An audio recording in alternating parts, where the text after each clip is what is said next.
Hey there, it's Alwyn, better known as the voice behind Averin, with a word from our sponsor.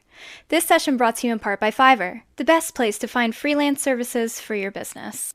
Whether you're in the market for commissioned art, or even script writing, which I probably should have utilized prior to recording this so I didn't have to do it 6 times, you can find on Fiverr. It's a whole world of freelance available right at your fingertips, with options for every budget. Find high-quality services at every price point, no hourly rates, and just project-based pricing.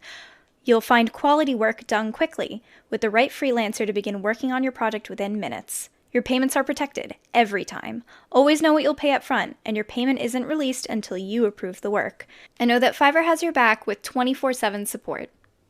Not in the market for services, but looking to augment your own income? Fiverr is powered by freelance artists just like you. So sign up today at Fiverr.com. Hi everyone, this is That's JJ, the co-founder of GoodPods. FIVERR.com. If you haven't heard of it yet, GoodPods is like Goodreads or Instagram, but for podcasts. It's new, it's social, it's different, and it's growing really fast. There are more than 2 million podcasts, and we know that it is impossible to figure out what to listen to. On GoodPods, you follow your friends and podcasters to see what they like. That is the #1 way to discover new shows and episodes.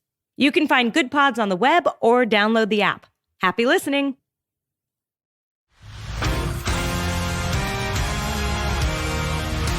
Welcome to the world of Saluna.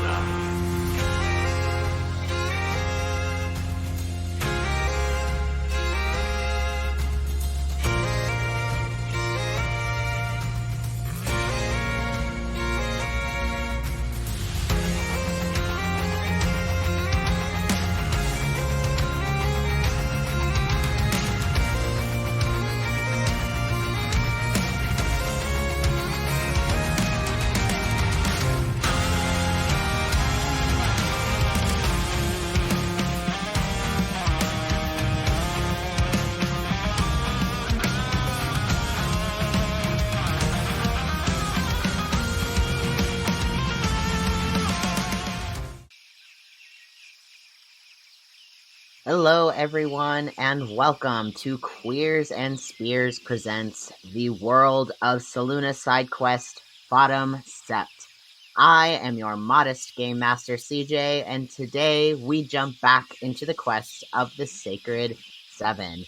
Last we left our heroes, they were in a very rough combat in Fort Jan involving some infected individuals who suddenly sprung into action, trying to spread the infection as far as they can.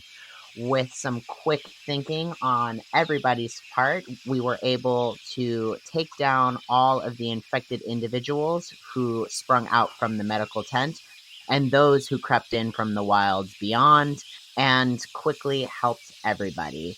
After that battle, everybody was fairly, hurt, but still up on their feet, except for our one friend who bravely jumped in to help save the life of one of the knights here at Fort Jan. And this is where we find ourselves now. Four injured after last night's attack. After recuperating and helping kind of place some things back that were kind of knocked in place, trying to help keep the structural integrity of this fort in place. Everybody decided that since the sun has just started to set, that it was best that we all take a long rest and chat early in the morning about the events that unfolded the night before. And this is where we find everyone now, the morning after everything has occurred. Everybody, you all wake up. You see that there is some light shuffling and movement here around the fort. You see General Mossy is up and about. There is some movement and rebuilding of the medical tent that was brought down yesterday, as there are a couple of people who are injured and need to be tended to as quickly as possible. And what do you feel like you would be doing after this first combat as a group? And we will once again go down the line, and we will start with R.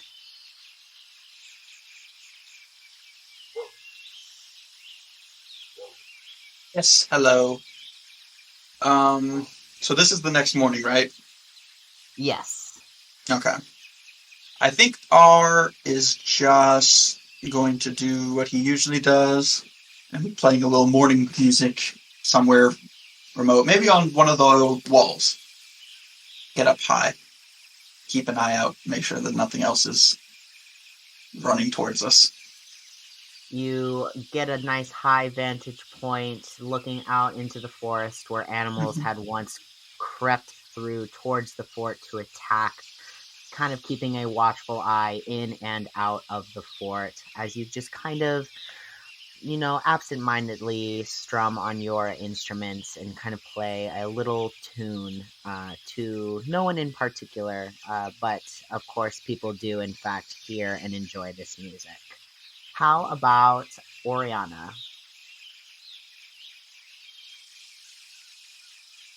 Excuse me. Oriana, after what happened, I think she got up early and probably has been pacing around kind of the more central area of the closer to probably the front gates, just kind of watching them, but also just restlessly pacing and uncharacteristically on edge as she kind of mutters to herself, looking over at the gate every so often, just really not quite the Oriana that they have come to know over the last couple of days. Just very anxious and a little on edge. Yeah, after living a world of staying within your castle walls under the guard of helicopter parents who wouldn't even let you play in the garden by yourself, wouldn't even let you discover who you were and what you loved without their watchful eye.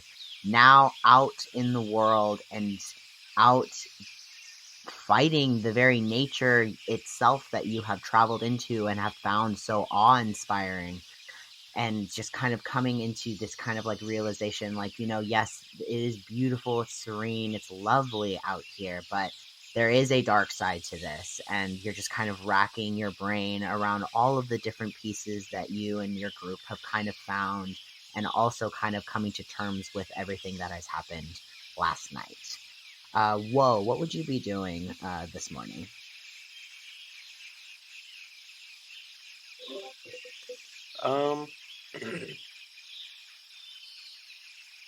I think I would be obviously just waking up, finding something to eat.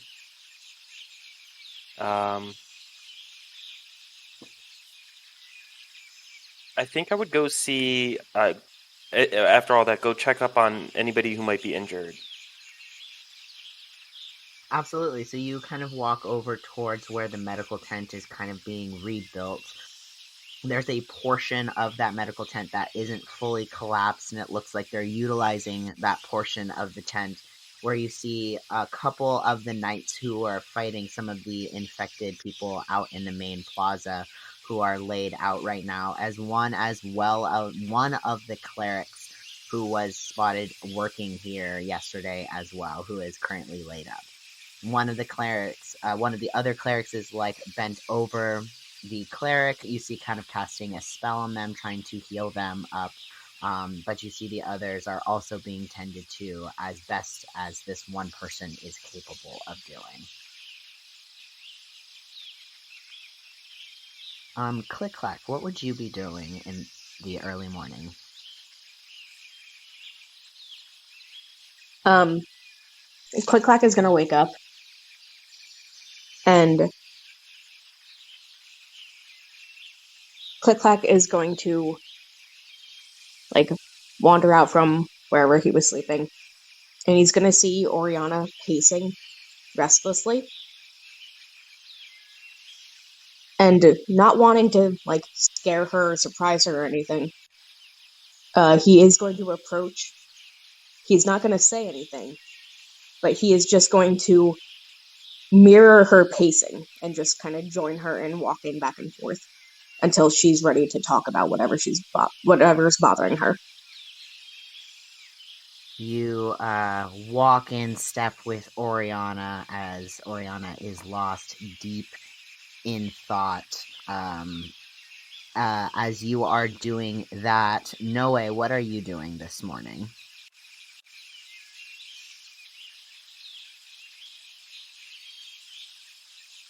Noe stepped away for a moment. Okay, no problem. Encina, what would you be doing this morning? I think in all honesty, Encina probably either didn't sleep very much or was awake before everyone, and is honestly probably just helping General Massey with either repairs or looking after the injured, just trying to be as helpful as she can in just getting the fort back together. I think she's relatively quiet this morning, and just kind of focused on whatever tasks need to be done. Mm-hmm. You used the last bit of that bear's endurance strength yesterday to help with some of the larger beams and moving those yesterday while you still had the strength. But you still being the strong woman that you are, you decide to help out to the best of your ability in helping some of the larger rubble and helping kind of reinforce this fort to make sure it continues to stand after you step away. Freya, what would you be doing in the early morning hours? So I think Freya woke up from nightmares way earlier and barely slept. I think his mind probably was going back to that point where he was in deep darkness while he was out. In that moment where he probably has felt closer to Kai than he ever has, as he was making death saves. And I think you could probably find him on the top of the tower of the fort, probably sitting with his knees kind of tucked up to his chest, just kind of looking over the expanse of the forest. You take a moment and sit among the tall grass with the large little, like, self-standing flowers that kind of peek through in certain patches of the grass. So you're looking out into this deep, thick, like, almost, jungle-like forest that you have only dared to run as fast as you can through just to get a quick glance, but even then you didn't have a time to stop and admire the beauty that is here. And you see it here in front of you, hearing the birds chirping around you, the very distant creek that you traveled alongside to get to Fort Jam. But you also now are sitting here with this knowledge that it is dangerous out there.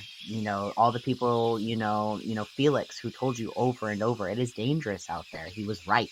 He was absolutely right. It is dangerous out here. And you're learning that firsthand. And, as you were laying on the floor yesterday, inches from death, feeling cold, but comfortable in that cool sensation as you are lying, knowing and hearing the echoed sounds of your newfound friends and your family in the distance as things started to slip and slip. It just is etched into your mind as the wind just sweeps the grass in front of you. I think as those thoughts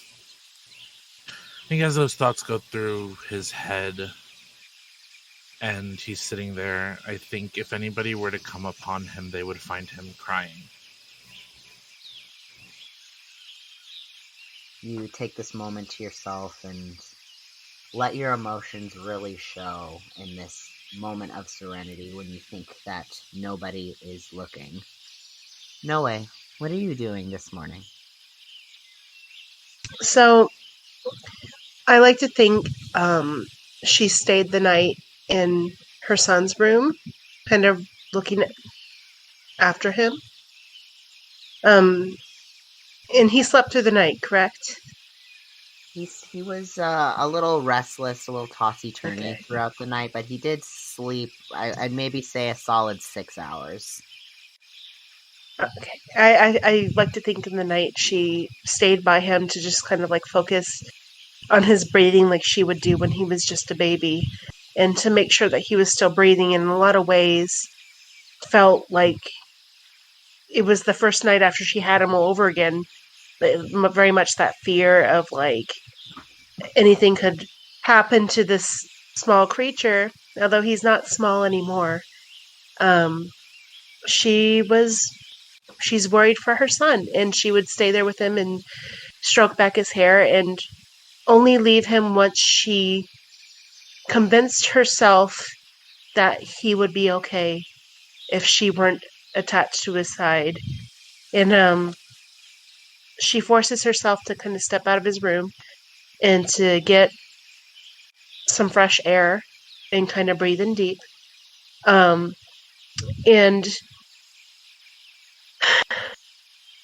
she's going to walk further into the village to find General Mossy if she's available. Absolutely. So as the morning kind of converges, you see that a very small, humble breakfast is being made for you all with some, like peeled potatoes and some very bland, zouk rice porridge. You've all seen zouk before at, the feast that was given to you in Cap Creek. This seems a lot less seasoned. There is some bread ends, as well as some like hard-boiled eggs and pieces and things like that. As you're all kind of like waking up and stretching and gathering your things, Noe, you do notice that Freya is taking this moment to himself, kind of just outside of the fort, sitting in the grass, kind of facing out into the wilds. Oriana, as you're kind of like pacing and deep in thought, you have a moment where you actually pull out of your head just enough to see that Click-Clack is following in your footsteps, like foot for foot, like step for step, like following, not maybe just 2 paces behind you. Encina, you're helping General Mossy out, and everybody is kind of converging as this breakfast is being put together for you all.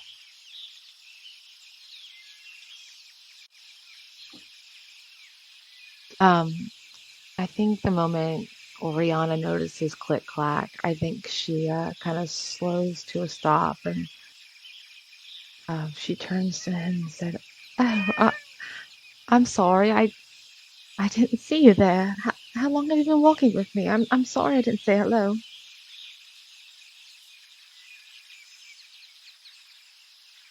Click-Clack is just going to repeat hello back to her in her own voice. But kind of struggles a little bit because he doesn't have the words to convey time. So instead, he's just going to shrug. And then he's going to tilt his head. And he's going to reach into one of his pockets and he's going to offer her a couple berries. I think she is going to nod, and she's going to accept the berries. And she is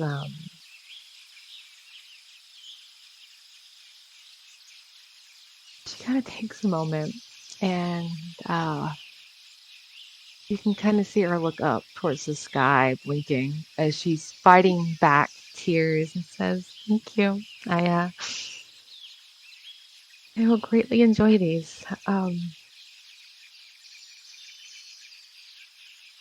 How are you this morning? I feel like I'm asking hard questions. I'm sorry. Just trying to find some sense of, I guess, normality. This has been far different than I expected. Are you okay after yesterday? Click Clack is not one. How do I know? Click Clack has seen many battles in his day. This fight was basically nothing new to him. So he just shrugs again, kind of searches his vocabulary and just, okay. I have a lot to say, but I won't. Sometimes it's better that way, isn't it?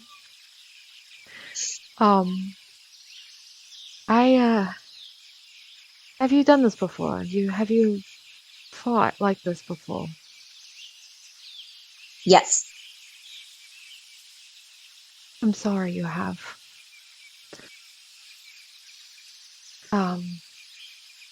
Then I guess you'll understand. I've gone out with my father a few times to help manage some troublesome creatures in the area before, and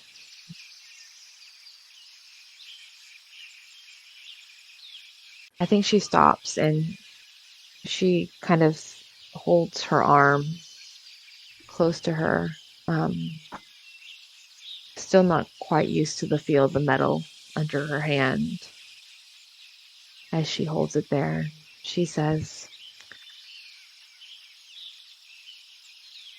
"Yesterday, I jumped in front of Freya to protect him.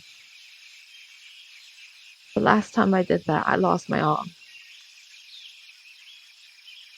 And I did it again without thinking.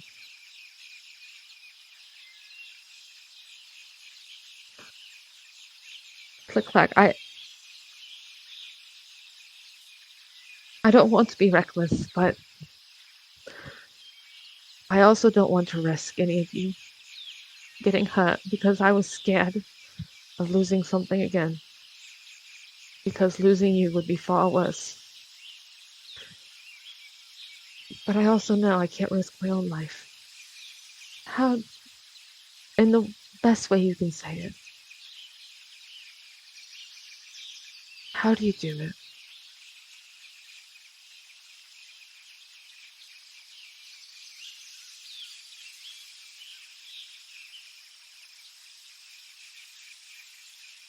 Click Clack is silent for a moment. Because, he knows what she's asking, and he knows that he doesn't have a lot of words to convey what she needs to hear. So he's just going to walk up, take a couple steps closer. He's going to reach out and he's going to take both of her hands. He's going to kind of bow his head a little bit, even though she is taller than him. It ain't much, but it's home.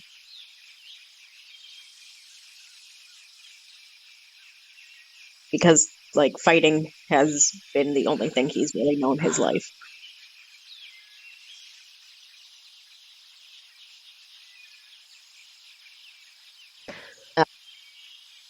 He's gonna squeeze her hands, both of them. He cocks his head a little bit. And then he's gonna just pause while looking at her. And then he's gonna drop her hands and bring her into a hug.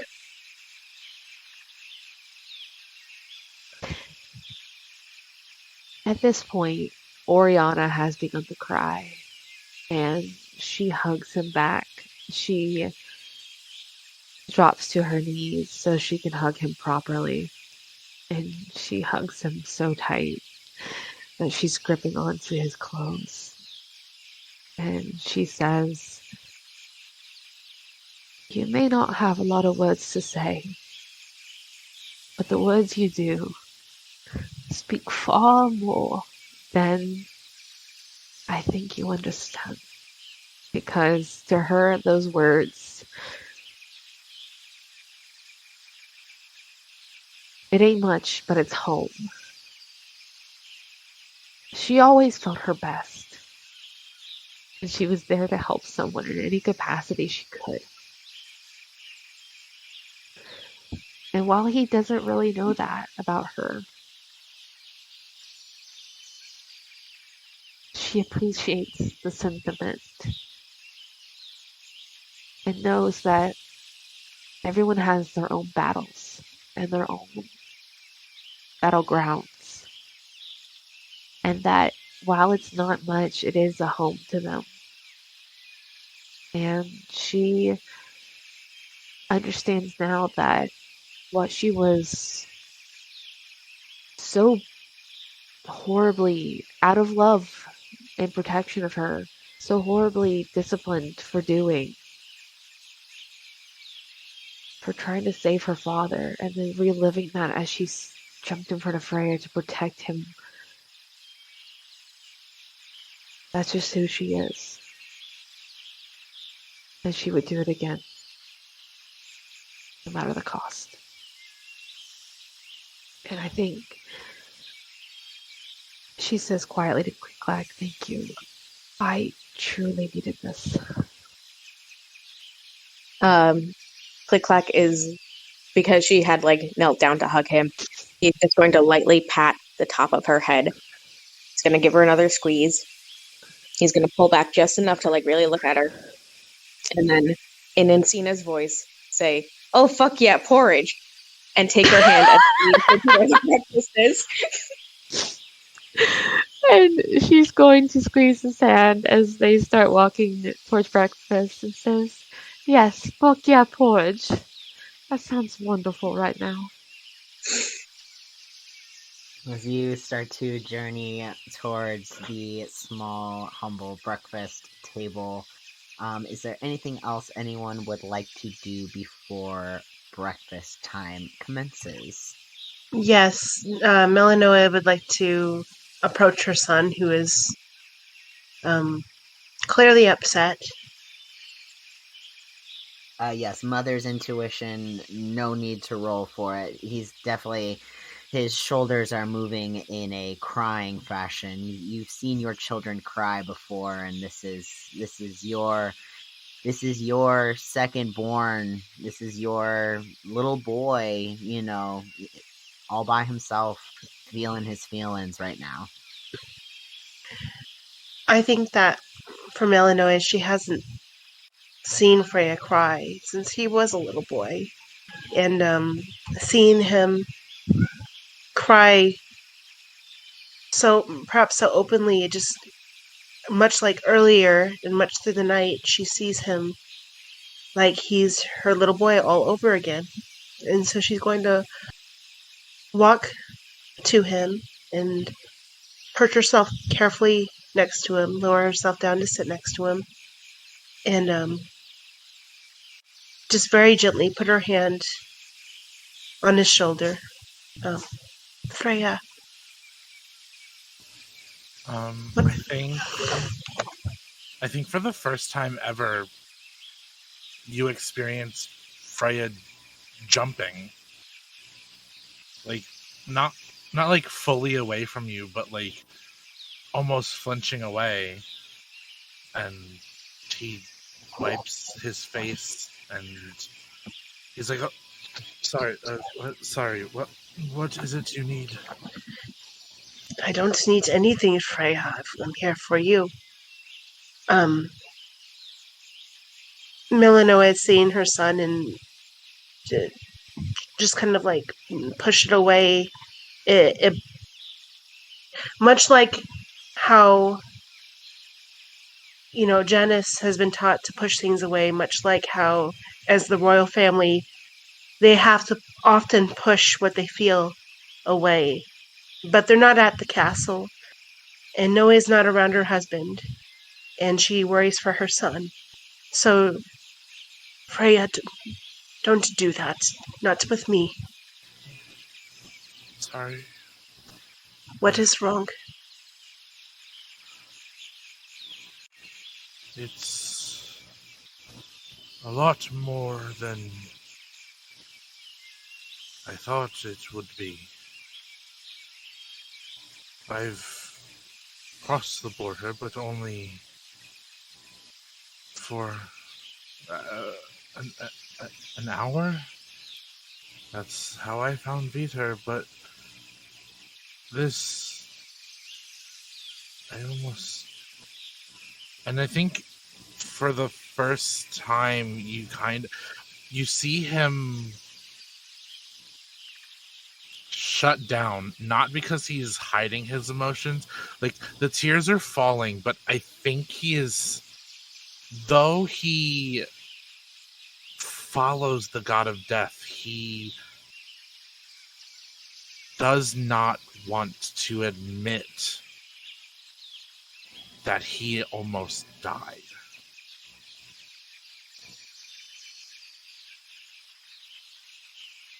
I knew that this would not be easy.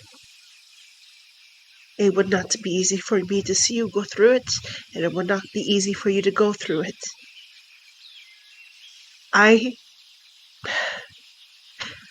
do not want to see you in harm's way, Freya, but that is the nature of what we are doing.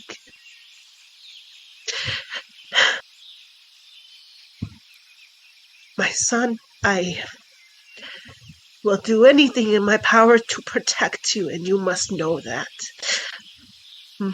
But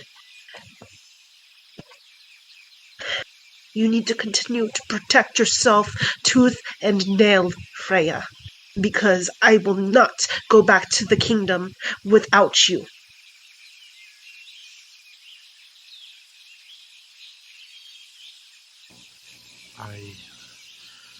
You see, he is, I think in this moment, as his mother, you see maybe that 6-year-old child that lost against Janice or tripped and scraped his knee or something, but he, in his emotions, he does not look like the almost fearless adult that he was a day ago. Like, I think he is truly frightened to the core, and I don't think he's ever felt this way before. And he looks at you and he's like, well, what if I can't protect everybody? Like,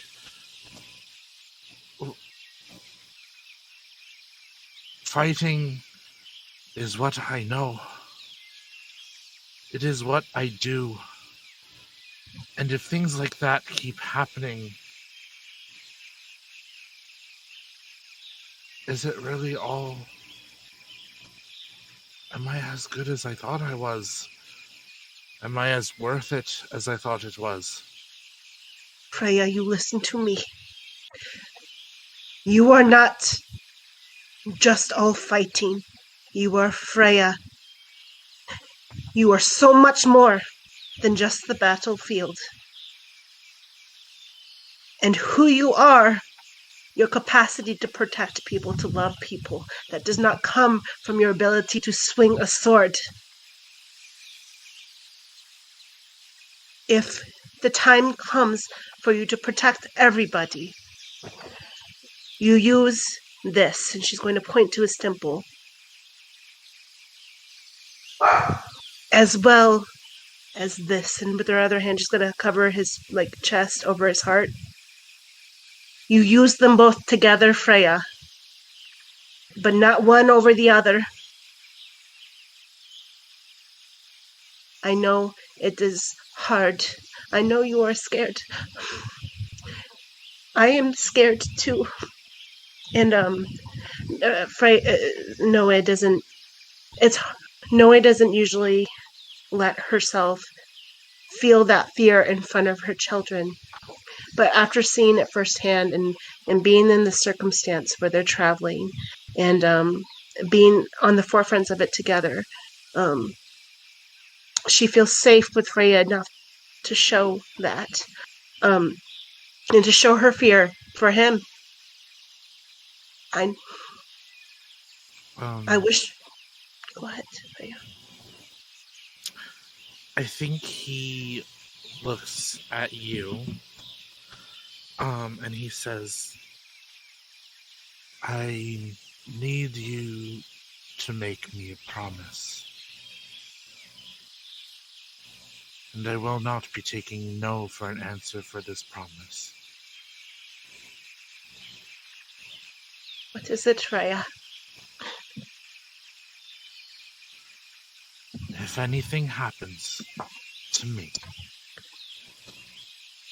you fight your hardest to get back home. Freya, if anything happens to you... If Mom... Promise me. If anything happens to my son, I will fight until my last breath to protect your memory and all of your siblings. But that will not happen. And DM, tell me if you'll allow me to do this. Because I don't know whether you and my mother have planned this out, but I think at this moment, I think Freya would take his crown off and pop the jewel out of it and hand it to his mom to put in her sword.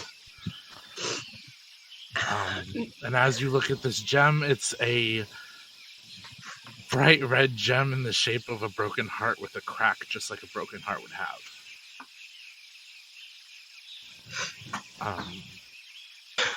And even if it can't go on the sword, he's still going to give it to her. It fits perfectly in that secondary slot, right where it's supposed to go. Noah just holds the sword in her hands and looks at the hilt where a piece of her son was just put into it. And she, for a second, she can nearly not breathe. And she looks back at Freya. My son, I will never stop fighting for you or fighting with you. We are both going to go home together.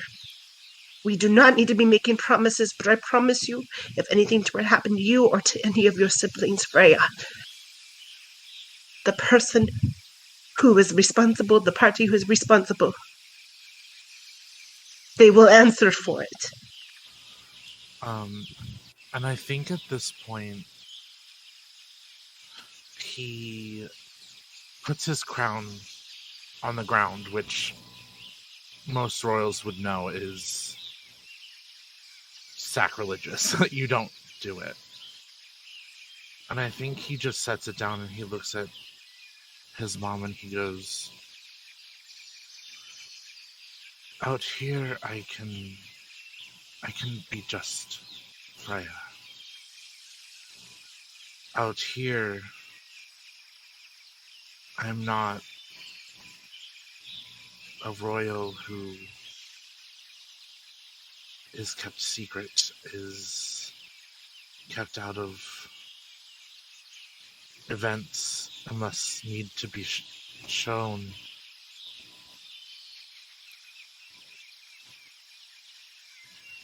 I don't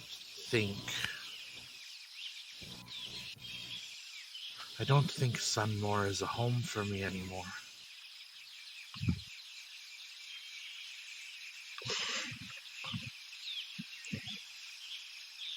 Freya,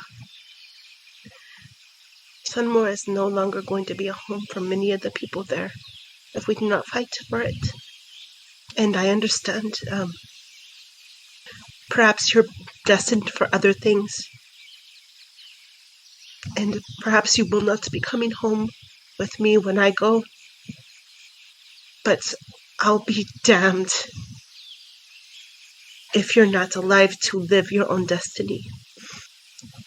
You need a chance to live your own life, Freya. That's all I've ever wanted for you. That's all I ever wanted for all of your siblings. I don't like that you just feel like you're trapped away in a castle, but I also don't want you to be in harm's way. And that is a cross for me to bear and not for you to bear. But I just wish for your safety while we're together.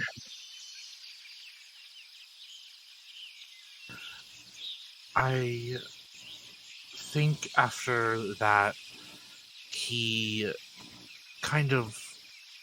stands, but he's like squatting on his haunches while you're sitting, leaving his crown on the ground, and you with the sword with the gem in the hilt, and he places a kiss to your forehead and he says, "Mum,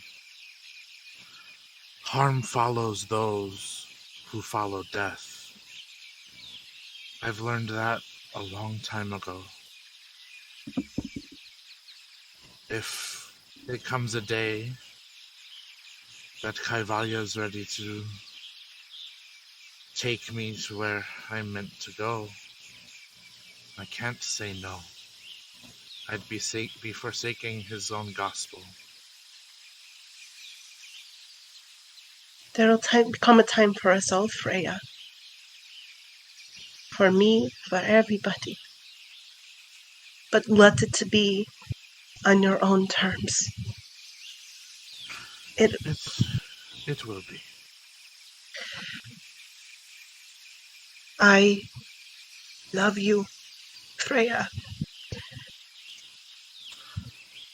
I love you too, Mum. And I think he walks off at that point. Noah stays behind for a few moments, just gathering her thoughts, and she very slowly puts her sword back in the hilt.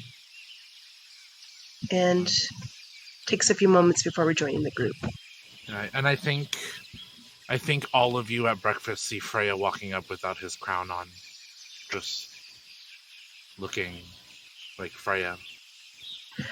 Also, Noah will take the crown and take it with her. You pocket the crown into your knapsack along with the rest of your things for safekeeping. As first Freya joins the breakfast table, followed not too far behind by Noe. Anybody else would like to do anything before breakfast?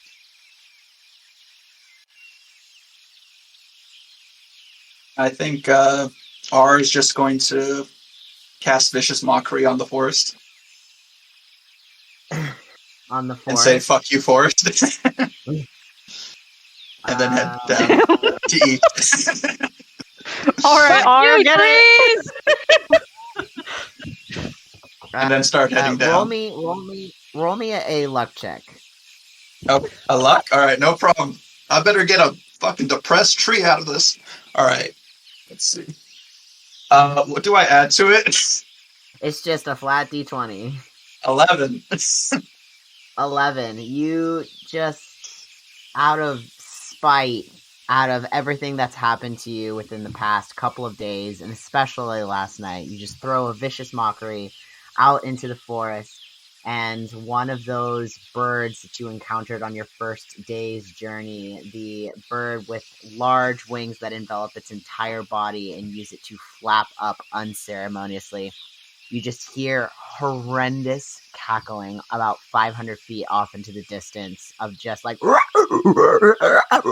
and it's just like, it's gonna live with you for a couple of days for sure. Like the sound of this bird like losing its marbles. I stand by my statement. Fuck this forest. And then R is just gonna head down because fuck the birds too, I guess. You head down as everybody starts to gather around. You see that some of the people who live here at the fort and made it their home join you at this very kind of small, maybe 25-seater table enough to accommodate the entire party, plus General Mossy, and then anyone else who wishes to join in on this breakfast, what is essentially a feast here at the fort. You all dig in and get your portions of everything that you would like to take from. There is a nice small spread of like accoutrement for your juk and other things as well for you to all enjoy. As General Mossy starts to finish up her very small plate of food, she kind of like wipes her mouth and sets her napkin down on her plate. And she starts to explain. She looks at all of you and she's like, well, I mean, this isn't anything new for me, but this might be new for a lot of you. So is there anything that you...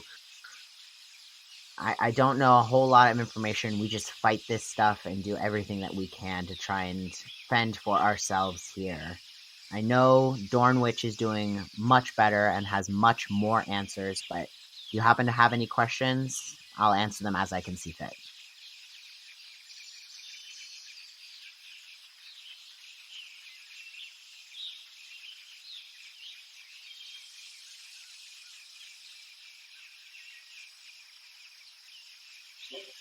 Where are we going? Dornwich. Dornwich is the name of the next city that you're headed to. It's about an 8 hours journey from here on foot, walking through the forests. It's one of the not as deep forests as far as the pathing goes. We've managed to keep the path from here to Dornwich a little bit clearer, a little bit safer, so that we can travel back and forth. It's one of the largest cities here in Puppet.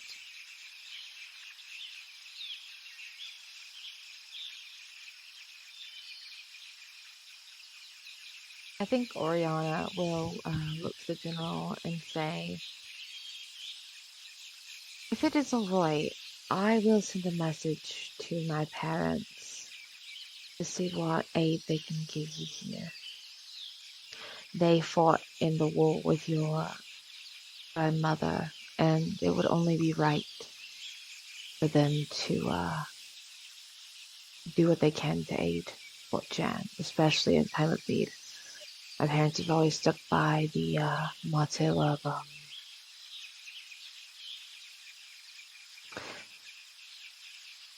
care for others above all else. So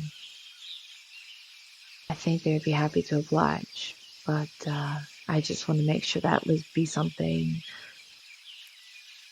you and your company are okay with.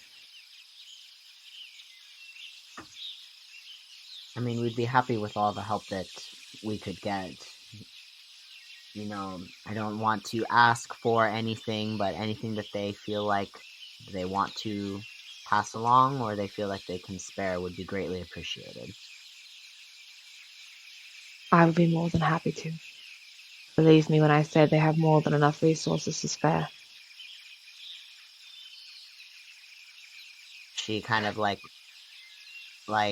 nods, kind of knowingly, kind of looking around at her like situation, the fort around her lot in life here, the one that she's chosen to stay, the one that she's chosen to follow. She's like, yeah, you know, any help would be fantastic. And if I may, I would like to leave some plans with any of your artificers or blacksmiths on a communication device that should allow you to send messages long distance without them being interrupted. Yeah, absolutely. We would appreciate it. Our blacksmiths, we could definitely see what our blacksmiths could do with these plans. And you look over at the 3 blacksmiths that you saw before as they just kind of were like mid-bite into their food, kind of like swallowed it and then like spat it back up really quick. So they're like half choking on the food, like coughing a smidge. Like, make an insight check on them for me. Oh, okay. Inciting them. That is going to be a 12. A 12. You are a higher Wait, level sorry, I forgot. artificer than these people. Even with a 5. Okay, I was going to say, I think I have a +1 to that, so it should be a 13 then. But still. Yeah, still, you are a higher level artificer than these lovely blacksmiths here. You feel like, these plans that took you like a long time to perfect and wouldn't take you long to recreate, like looking at the plans from start to finish, are going to take these 3 lovely people quite a bit of time to perfect. And you're looking at 3 people who are suddenly panicked knowing that they have a job to do as soon as you all are on your journey. I think Oriana just smiles and says, it shouldn't be too hard. Besides, it's always good to learn a new skill. I think they'll quite enjoy it. They smile kind of like weakly at you, like very like appreciative of like passing on of this knowledge, but also very like they're not looking forward to the trial and error it's going to take them to actually complete this project.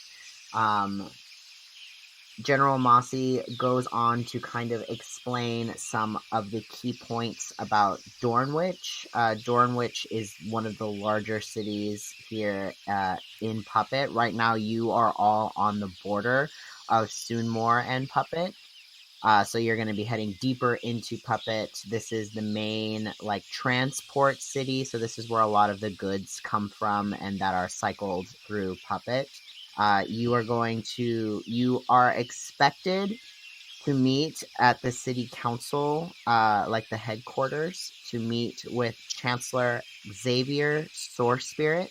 That is the person that you are tasked with meeting next and who will kind of help explain more about the situations that they have come across and some of the research that they have done. And that's I think that's about it. Is there any other questions that your characters would have for General Mossy about Dornwich or about the situation around you all or anything of that nature? I think Freya would pipe up and be like, is there any information you can give us on Source Spirit? That was his name. I forget his title he gave us, but yes, Chancellor Xavier Sorespirit. He is the head chancellor on the council for Dornwich and the one who has the final decisions if there is a tie in a vote. He is a rather tall, you see as she's explaining tall, like she isn't very tall herself and kind of just like puts her hand like just above her head. Summer Aladrin with like glowing yellow skin. He's a very sweet gentleman. I've had the pleasure of talking to him multiple times. And he will welcome you with open arms. And he advised me to tell you that your accommodations will be a little bit more. She kind of like holds her tongue a little bit and is like a little bit more luxurious than this fort.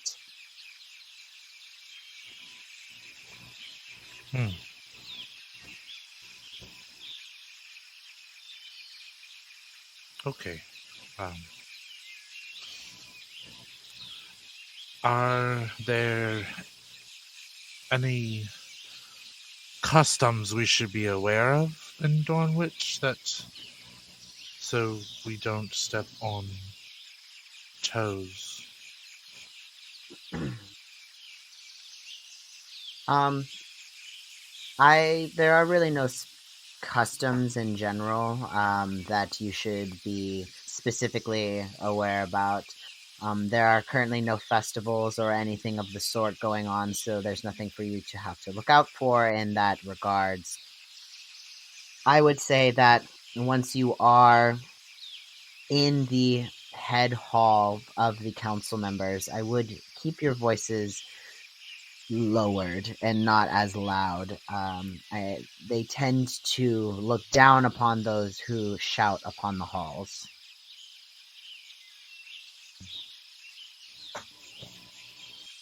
Okay.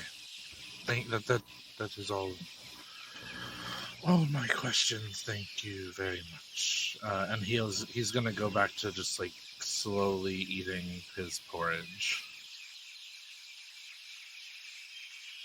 She, as you all are starting to wrap up on your breakfast, as she finishes explaining the call to go and meet the chancellor at your earliest convenience, she does mention that there are a couple of like shops and points of interest in Dornwich that you're welcome to stop and visit at, but she doesn't have any specific names of any of them because there seems to be at least a couple of the shops that seem to be points of interest there. But she mentions that there is no time that you are required to meet the Chancellor, so if you wanted to walk upon the city, you are welcome to do so. As you all are wrapping up your breakfasts, you see that the people start kind of collecting their plates and cups and start walking them over to a small section that looks like a large wash station over in one of the corners, and things are starting to get packed up and moved to prepare for you all to take off. Is there anything else that anyone would like to do before leaving Fort Jam?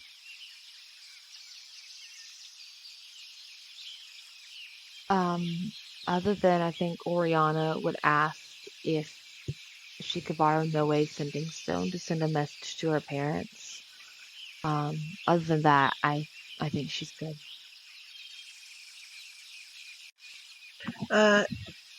Yes. Noe would nod and hand it over, and also before they go, Noe would like to do something as well. Absolutely. So she'll just gently take it out of her pocket and hand it over to Oriana. She'd be, I hope everything is well with them. I'm sure they're, if anything, more than fine, but probably anxious to hear from us. You know, my parents, they're worrywarts of the highest degree. And knowing that the daughter and one of their dear friends is on the front lines is something that no one truly understands. I'm sure they are restless at best. I don't think it's me that they're worried about. No, but all the same. You're their daughter. It's to be expected. If Right. Freya was on this journey without me, I don't know what I'd be doing right now between you and me. No way. If I know you well enough, I believe that you would be following behind us. Perhaps you're right about that, but you will never know. No, and I'm glad we don't have to.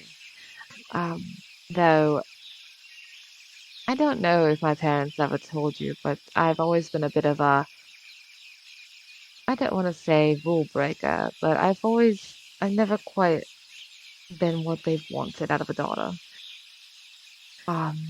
That's how this happened. And she raises her arm.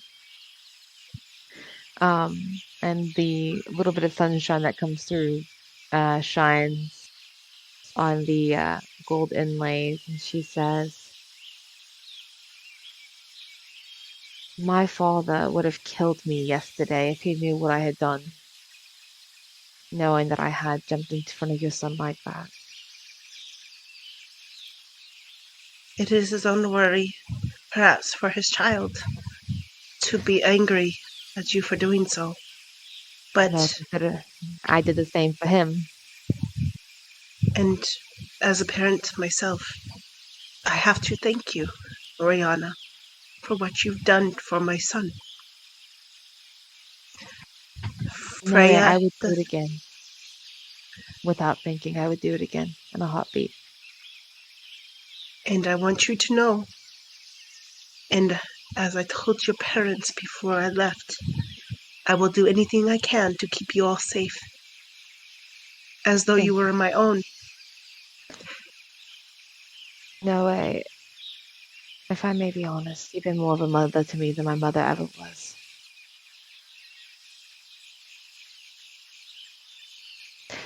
And if it's all right with you, I would like to stay in your kingdom when we return. I would like to work with you. Oh. Are I you would sure like to that become this part. is... Yes, it is what I want. And if it is okay, if there's a spot available, I would like to become part of your court. She kind of regards Oriana quietly for a moment. I think part of her does realize that this would cause likely some rifts between her parents and Oriana and herself.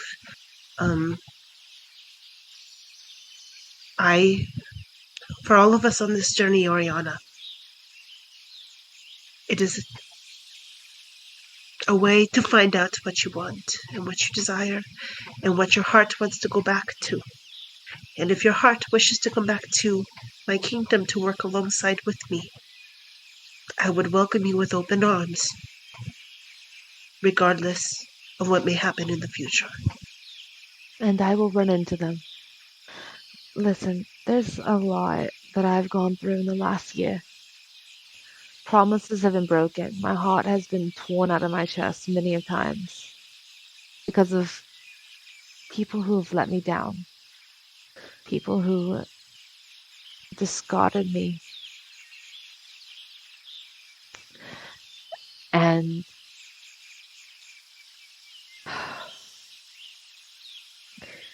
you know, my siblings have gone off to study at temples and become their own people. I have been fighting to become who I'm made to be inside the walls of a prison. And now that I have a taste of that freedom, I'll be damned if I go back. I love my parents, but I'm not going home to them. So I've made my decision. If you'll have me, I will join your court. I will be your artificer, your bard, whatever you need of me. But I think I would be happier in a different home. Oriana, you may not be what they expected you to be, but you are your own person, and I can't imagine a parent to want anything else for their child. And they may not feel that way, but I do. So if this is what you want, what drives you, I would be honored to have you part in any way you see fit. Thank you. And if I may ask, I wouldn't mind studying under you. You're a great fighter. I would love to learn some of your moves. I may have some tricks yet up my sleeve. Well, perhaps we will spar sometime. I would love to. We'll have plenty of time when we get back to the court, you know. And I can even help you with the kiddos. I've been missing them lately. I don't get to come by as often anymore, so. Oh, you and me both, Oriana. Here, she's going to gently put the stone in Oriana's hand and then, cover her hand with her own for a moment. I know how it must feel to not feel like your family understands you, but there are people, and you will find your people, if you haven't already, that'll make all of that feel like a distant memory. And then she will pat her hand and let her hand fall to her side and send them my best. Oriana smiles, and before she fully pulls away, I think Oriana takes her hand and says, "No way." This may be I'm overstepping by saying this, but for me, and I'm sure for the others you've spoken to, you have been, if nothing, but a guiding light, a rock for us all. And I may not be the best person to, but know that you don't have to carry all of that alone. If there's anything you need to talk about, I am here. I appreciate that, but with all due respect, I am tired of talking. I am tired of just words with no action. I have done that my children's whole lives. It's time for us all to do something. And I'd like for us all to do it together as a team. I couldn't agree more.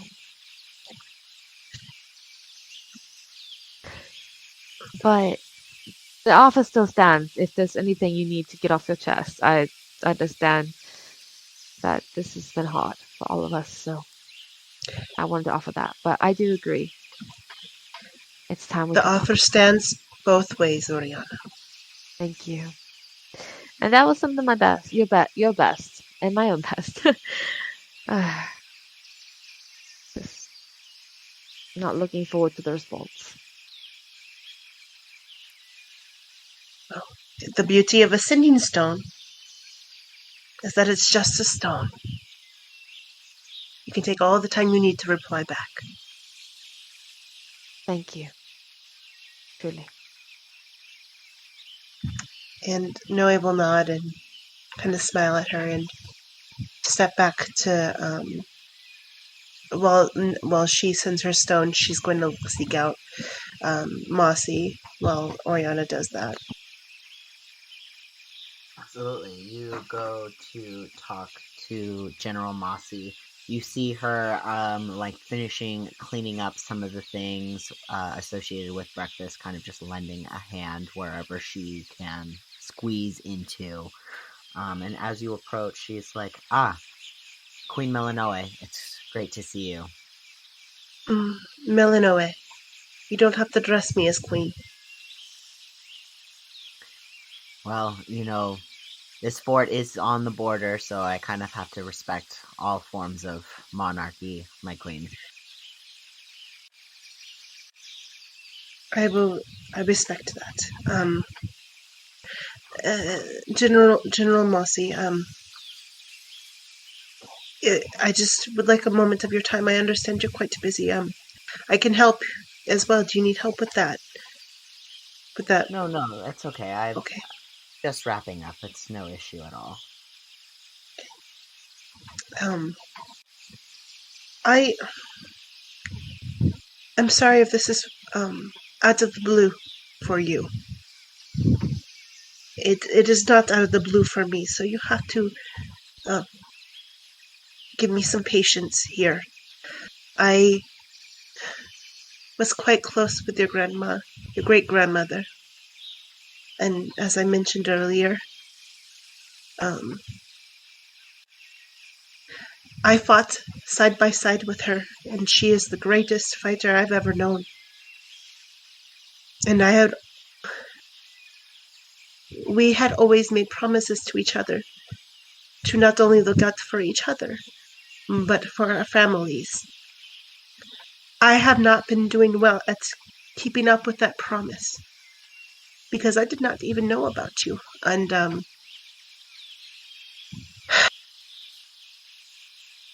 I just want to let you know, if you need anything, if your people need anything, you ask to speak to Queen Melanoe, and I will come.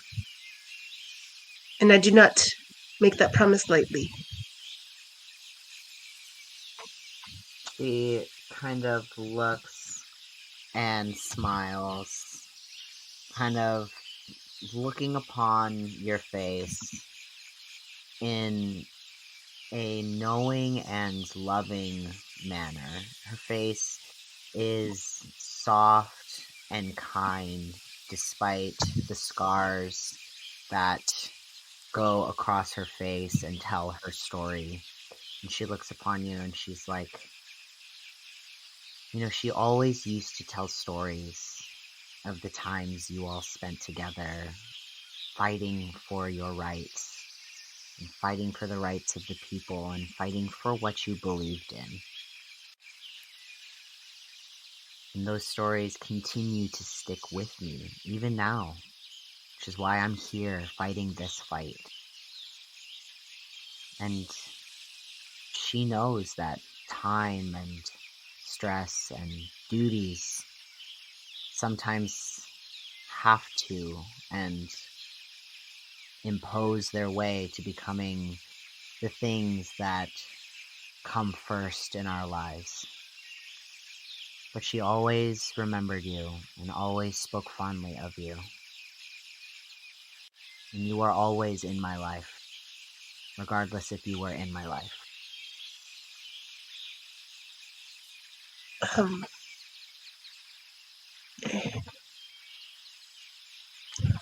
Thank you for saying that.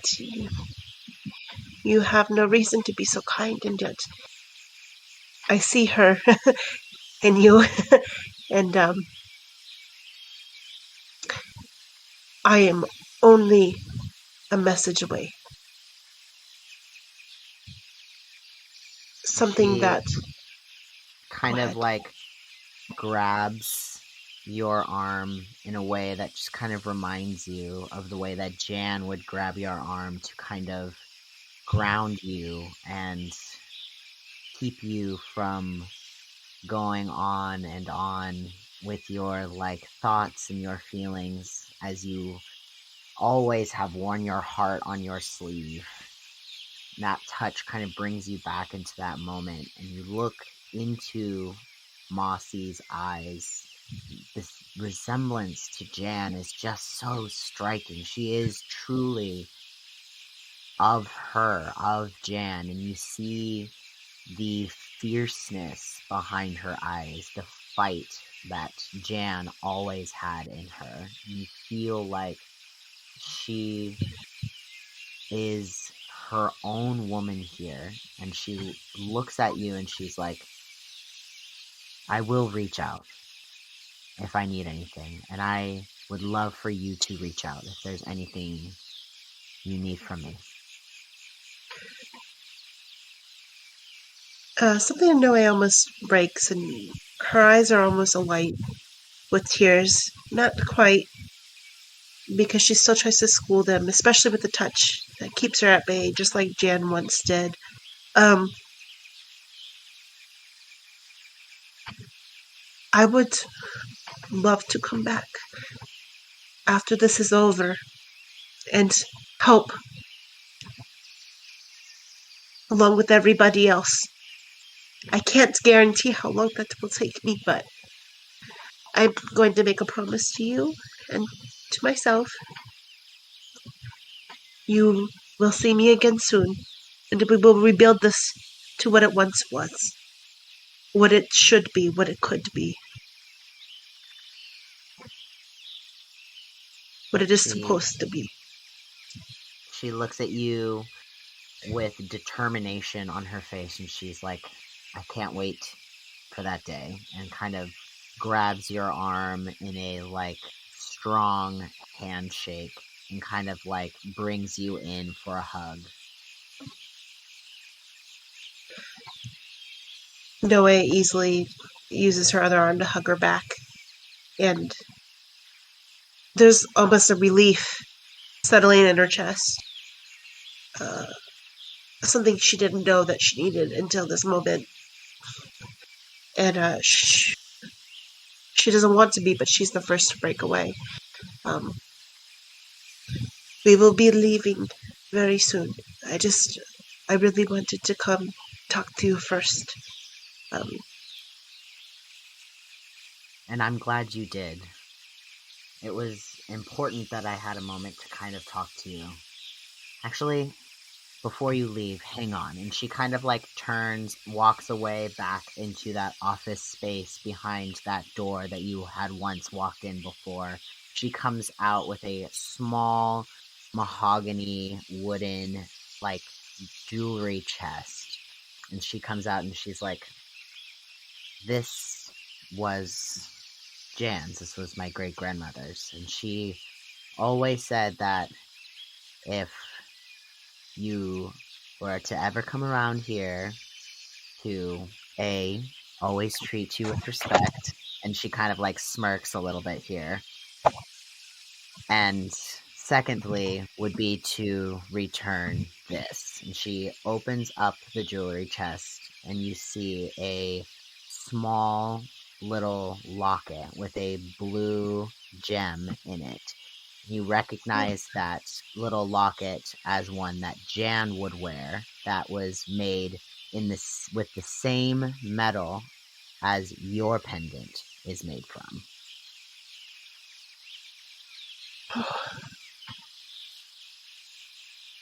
And you're sure you do not want to keep this yourself?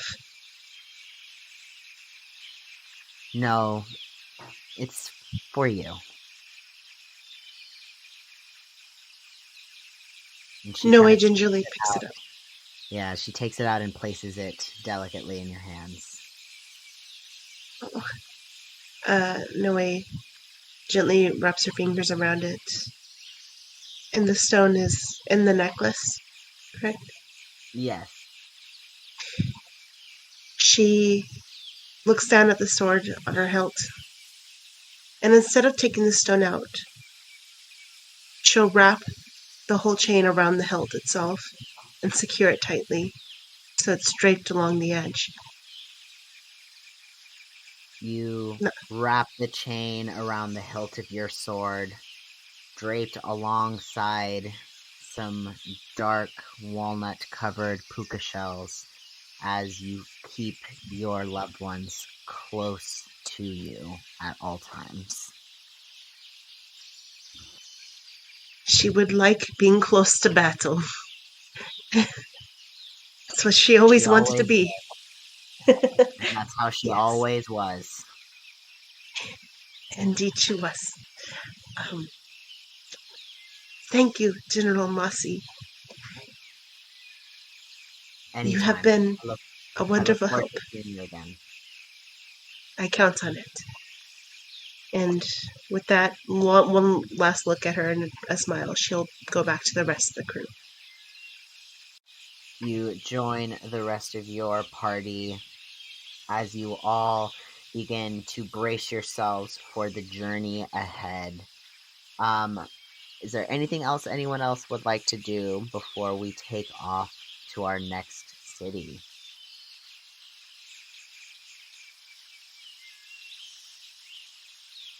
Nope, sounds great. They're adventurers.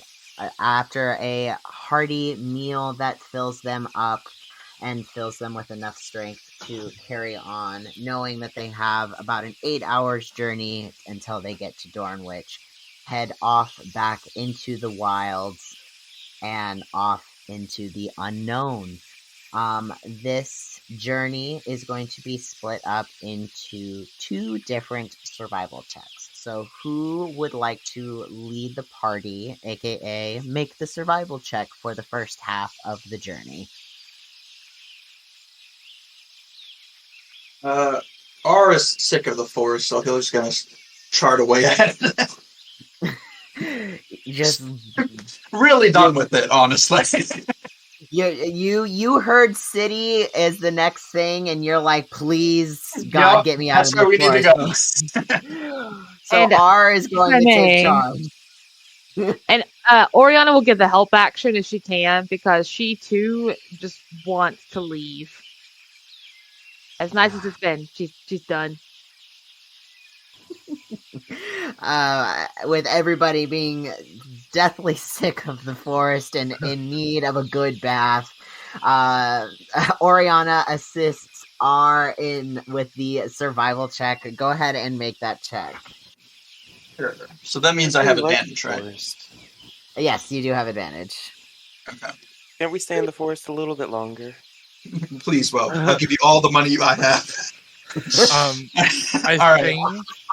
I think Freya sits in the center of everybody because he's more worried about, at this point, just like finding those flowers than really paying attention on where they're going. Give me a perception check, Freya. Cool. Let me grab 17 for the survival. 17. You are able to successfully navigate your way through the forest with no altercations. Hey, I'm not using Freya's D20 anymore. That was a nat 1. Oh dear. You are kind of lost in the, dreams you've been having recently, the fight you've been having recently, the kiss of death that you experienced recently, and then this heavy emotional conversation with your mother this morning. I feel like it's kind of fogging your brain in this moment. Yeah. On a 17 survival check, you're able to guide everybody through the forests. Go ahead and roll me roll me 2 D20, and then so basically roll me a luck check with advantage, and then just tell me what the higher flat number is. Okay. First one's 14. Second one is a 7. So we're going to take the doubled. So 14. 14. So you kind of are like passing through. You see some large like flowers that are like up on the trees that are like sparkling with this like yellow and pink decoration on the petals. Seeing through the path, you are starting to get a clearer and clearer picture of the city that is kind of like coming up ahead. You're seeing some abnormal structures that don't quite fit in with the forest that you are used to seeing, that you were observing this morning. It's kind of something that is kind of giving you a clear, yes, we're heading in the right direction. And with a 14, you don't run into any deadly creatures along the way. Is there anyone that would like to take the lead on the second half, or would you like to continue trudging forward with determination towards the city?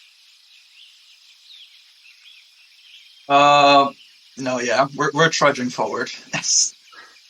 Amazing. So you on can the give path me that we blaze. on the path that we blaze. You give me another survival check with advantage, and then Freya, you can give me another perception check. Advantage, okay. Oh. I have to do math. That's an 8. An 8. Okie dokie.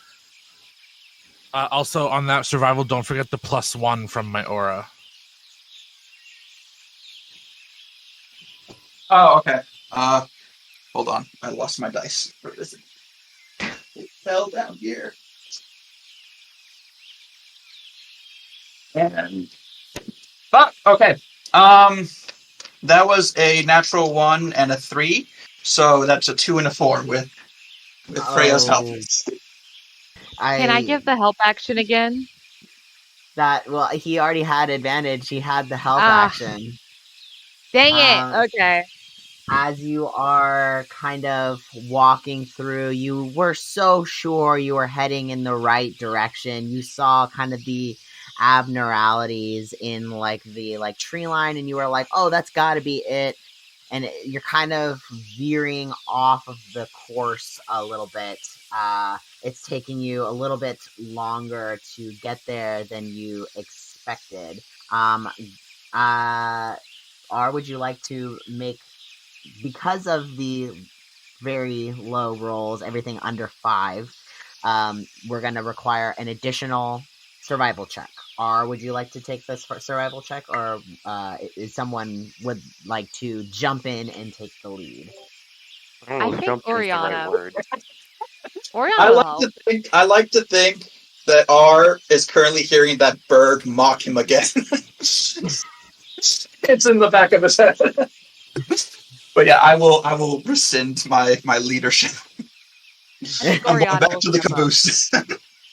It's Click Clack. Click Clack is the bird that is mocking Ark. What happened? Tell me how you really feel. My boy, the good bird. Oh my gosh. Oriana yeah, would be so- happy to hop in. Okay, yeah, Stop you can wrapping go my ahead head. and make the survival check. Okay. Let's see here. Can a help action be done on this one too? Yes. I'll Thank give the help action. Can I give the reverse of a help action? Whoa, Her no. action. I want to Silver stay lost barbs. in the forest. I'm enjoying this. Just net zero. Click Clack is going to help Woe give the negative help action. Oh my god, guys. Click Clack lives in the forest, and this is You his gotta home. start using blood dice now. Use all the blood dice, like 6 of them. I'm We're gonna literally get- like flowers just shoving in my hair. TBH, I forgot about blood dice. I got an 8 Don't forget. altogether. An 8 altogether. Yeah. With the as you guys are all kind of trudging along and kind of making your way in the general direction that you feel like Dornwich is getting, you do eventually get to Dornwich, but you kind of don't enter through one of the main entrances. You kind of like have to like walk along the side a little bit to get to the entrance because you kind of got a little bit off course. And as you guys are kind of walking along the edge of Dornwich, Freya, you do happen to spot some flowers along your path.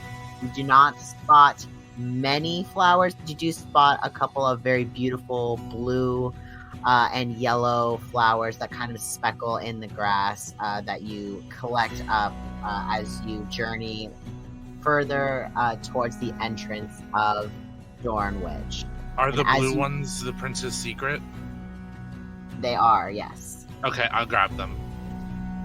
You snatch those flowers and kind of tuck them away in a back pocket to keep them safe. And as you all approach the entranceway to Dornwich, you see a large, sprawling city in front of you. This is probably twice the size of Lenlock in total population as far as square space. And something that you notice as you're kind of like walking along even the sides or even into this actual area itself, there are no walls around this city.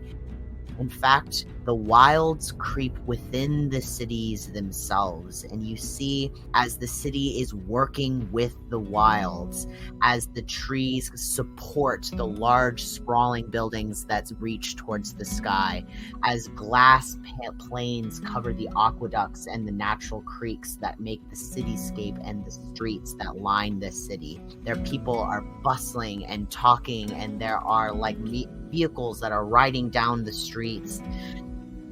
And it is a beautiful, beautiful sight here. Everybody go ahead and give me a perception check on the initial things that you see as you enter into the city. I'm not a fan of the city. Can we go back? 17. We're still in the forest. What do you mean? There's a bunch of trees and shit. Okay. Oriana got a 16. Not enough No, trees. sorry, 17. I can't math. Before trees. 17. I'm gonna get you like a Bavarian. No, I got a 17, but she has a -1, so You 16. mean terrarium? Sherry, what's a Bavarian? Noah, you rolled a 17, Yes, but I have a -1, so 16. but you're within 10 feet of me, so you get a +1. Nice, so 17. Christina got a 16. I love that everyone's getting 16 and 17s right now. That's incredible. 19. 19, there we go. We got an outlier. Click Clack got a 10. A 10, okay. So as you guys all enter into this city, you see that there is a long stretch that is essentially the main street here that stretches from the entryway that you came in from, which which isn't necessarily an entryway. It's just kind of like a small, very quaint sign that welcomes you to Dornwich, and then the city just kind of starts. It's like this forest never ends, and the city just kind of starts and gradually gets larger and larger as you enter deeper within. At the very end of this long stretch of Dornwich, you all see a large, beautiful statuesque building with a large winged horse on the top of it, and you can only assume that this would be some sort of council or important building of some sort. You see that there are shops that line the sides. There are small streets that kind of have little offs and things that are bustling like cities and neighborhoods. There is a beautiful magic shop that is this bright, vibrant orange color that is right on the main street that seems to be bustling with people, just tons of energy coming out of this magic shop, and lots of other things. Is there anything that anyone is specifically drawn to doing while you get here? This is a large, bustling city, larger than Glenlock as far as population. Is there an apothecary? There is an apothecary here. Is it?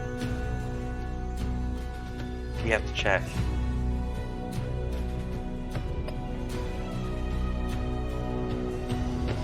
Absolutely. So you can go, there is a small apothecary shop that is along the side of the walls that seems to have little pieces of different creatures that are bottled up in small water jars, as well as multiple herbs that are hanging down from the ceilings of the shop. It seems to be well stocked and well equipped with anything that you may need. It's got quite a few people inside, and it's not small by any means necessary as well.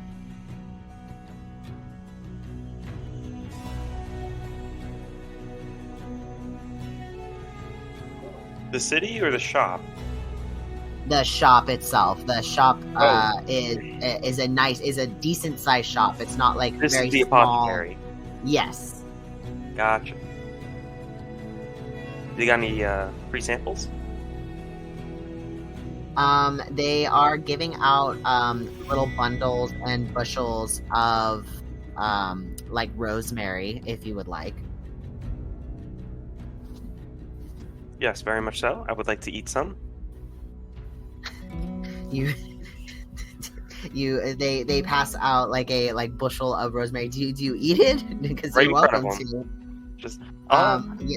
thank you. They definitely have the customer service smile, but eyes of horror and what they're kind of watching here, and I'm glad you're enjoying our samples. Thank you so much. I hope you come in. Very good. Various stores. Another? Click Clack is gonna walk up and also take and eat a sample of rosemary. I think the customer service smile becomes a little less genuine in that moment. It's still there, but you can tell that she's fighting to keep the smile on her face. As now 2 people have come up and taken bushels of rosemary samples and eaten them. And she's like, yes, absolutely. Unfortunately, 1 sample per customer, but I am very pleased that you are all enjoying it. I am very clearly Freya- not enjoying it. Freya's gonna look at the person and be like, she can have my free sample. But I was wondering if there was any potions here for sale. Yes, absolutely. We have many potions here in stock, which you're welcome to purchase. What kind of potions do you have for sale? Well, we have a lot of the common potions in stock. We have potions of invisibility and potions of strength and potions of healing as well. Our alchemists could always brew you up something special for a price.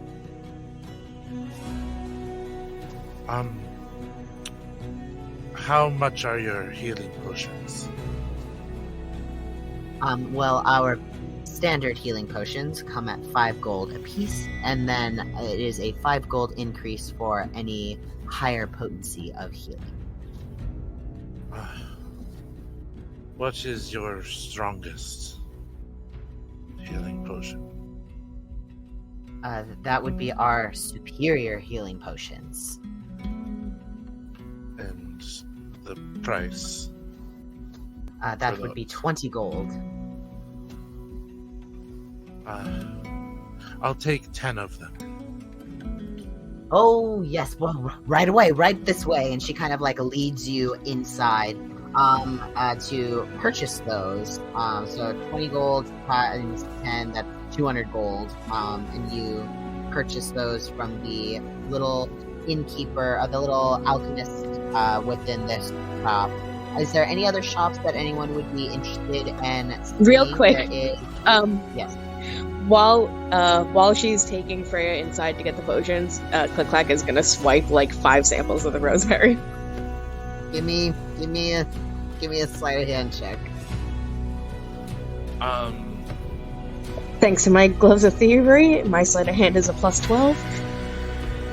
Oh, bless. And I just rolled a 17, so I think I get away with those 5 bundles of rosemary. I think, yeah, you definitely swiped like 7 bundles off. Like, I think she's distracted by the fact that you just managed to sell 10 superior potions of healing. In this moment, she is not paying attention to the free samples that you swipe at least 5. If not, if you would like a couple more, you are welcome to take a couple more. 7 it is. I would also like maybe an armory. If I may, after the armory, Oriana would very much like to find a music shop. Music shop, absolutely. We have an armory, a music shop. Freddy's gonna stick around by the apothecary. He wants to talk to him. I'm gonna stay with Freddy at the apothecary, eating these free samples. Not enjoying it, by the way. I am not liking any of this. Noe stays with them, kind of like watching Woe and mild horror, as always. As always. Yeah, I would like to go to an armory. Okay, we have an Or armory, blacksmith. we have a music shop. Absolutely. I think go ahead. Oriana will actually go with Freya to the armory and then bounce over to the music shop afterwards. Click-Clack will join Freya and Oriana at the armory. Okay. So we have Woe and R are going to stay And Noe. in the and Noe are staying here at the apothecary. We have Freya, Oriana, and Click-Clack, I believe, that are going to the armory, and then Oriana would like to go to a music shop. What about Instina? Is there anything you would like to do? Not really. I think Insana's just feeling a little anxious about everything. So she's not really even paying attention. She's just kind of like laser focused on what their next objective is. So she's just probably gonna follow, might just stay in the apothecary with Noe and R and Woe. Okay. Free sample? Oh, sure. I ain't never had I rosemary on literally its own.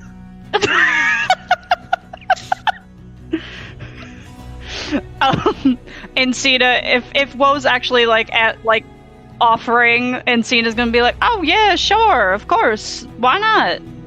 I am. Okay. Encina's gonna take the rosemary from Woe, and following what they had seen Woe and Click-Clack doing, Encina just wolfs down the rosemary.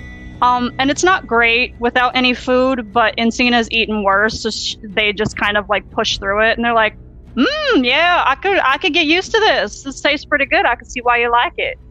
I don't. Oh, okay. Well, if I can be honest, I was just trying to be nice. This is pretty awful. I eat another one. Well, you, and I mean this with so much affection and love in my heart, you are an interesting one. And Encina's gonna eat another thing of rosemary as well. Just to match Woe. It's real earthy, it's definitely tastes like rosemary and dirt. It's potent. Yeah. It takes Encina back to the days of when they were first going through the forest and when they were foraging on their own and just like digging up mushrooms out of the earth and like just eating anything they could possibly get their hands on, sometimes without a river nearby to cleanse, and just being like, taste dirt in my teeth, love it, they'll love that for me. It's really giving her those memories back. Yes, as those memories ring true in your head, we will first follow Freya, Oriana, and Click-Clack, who are off on their adventure. They are off finding an armory and possibly a music shop. As you are walking the streets, go ahead and give me a perception check.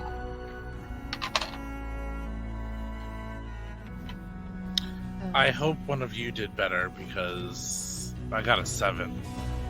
1 second, I'm mathing here. Click-Clack got a solid 5. It's okay. Oriana got a... 1 second, let me double check something. You get the +1 for being in my aura. I get +2 then, because of my Stone of Luck. So, that means I got a perception check of... Hold on 1 second. 17. 17. Oriana carrying the team here. As you are all walking through the streets, you notice the cobblestone in certain areas is met with this thick pane of glass that oversees this beautiful aqueduct that flows through and around this city. It shows you the natural, glistening, clean water that is flowing at top speeds as you're walking around. You see the sprawling cities around you. The people are happy and cheerful and purchasing items and enjoying each other's company. You are passing different shops and different things. You are passing, different little, script shops that have different tomes and different, books and, paper goods.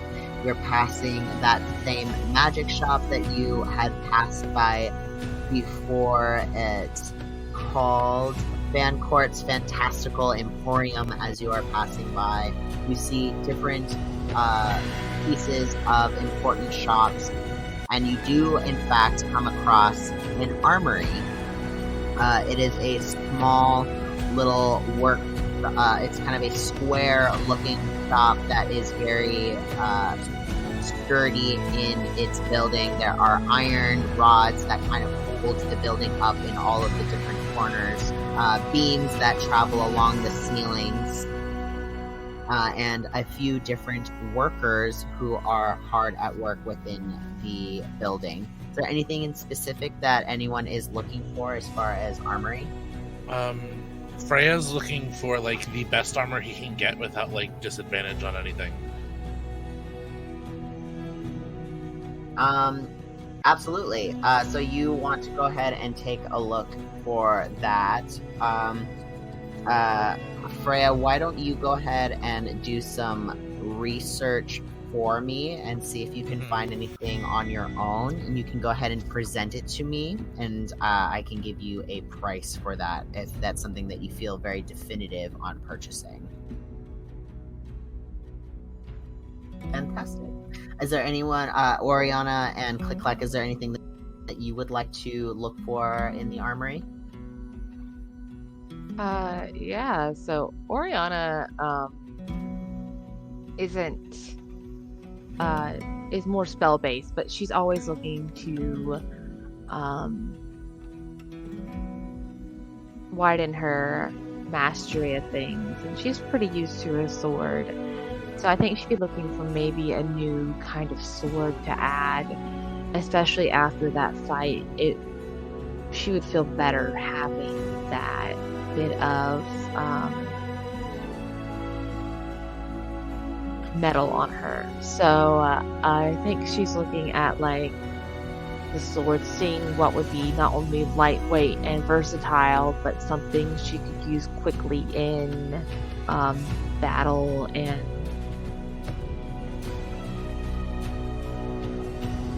Absolutely. As you're starting to like browse the different selections of like swords and trying to find one that would be lightweight but still treat you well in combat, if that is something you are looking to get, you do come across a rapier blade that has been infused with crystal dragon scales, so it gives it a little extra oomph in power with its hits, if this is something you are interested in. she is greatly interested in that. Absolutely. So this specific rapier, what it does is it's a normal rapier essentially. So it's got rapier stats, which I believe is a D8 in damage, if I'm not mistaken. But it also deals an additional 1d8 radiant damage as well. The rapier also has 3 charges per long rest, that when you expend these charges, you regain hit points equal to the amount of radiant damage that you put out. Yeah, she's gonna buy that.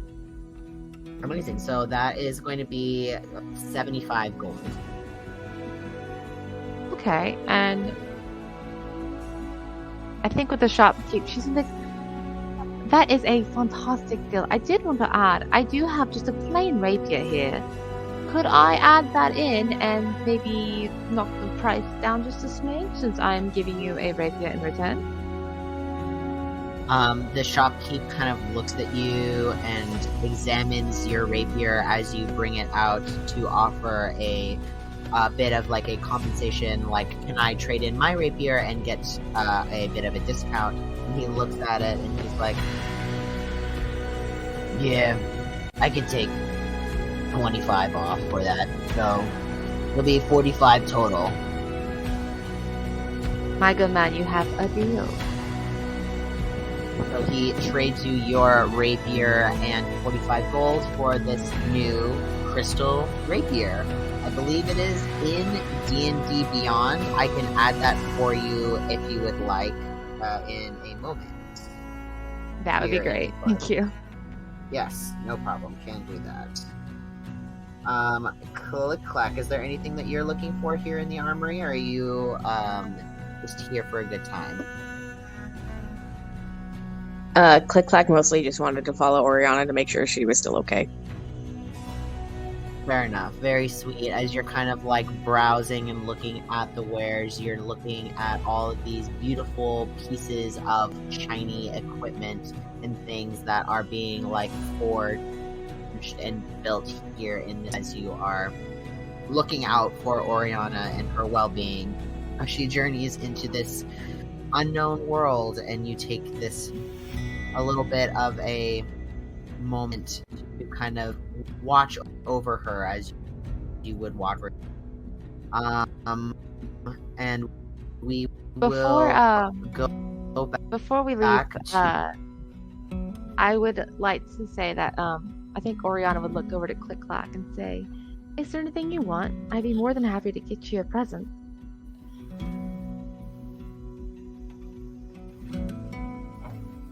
Hold on, let me pull up my list of phrases that Click Clack can say.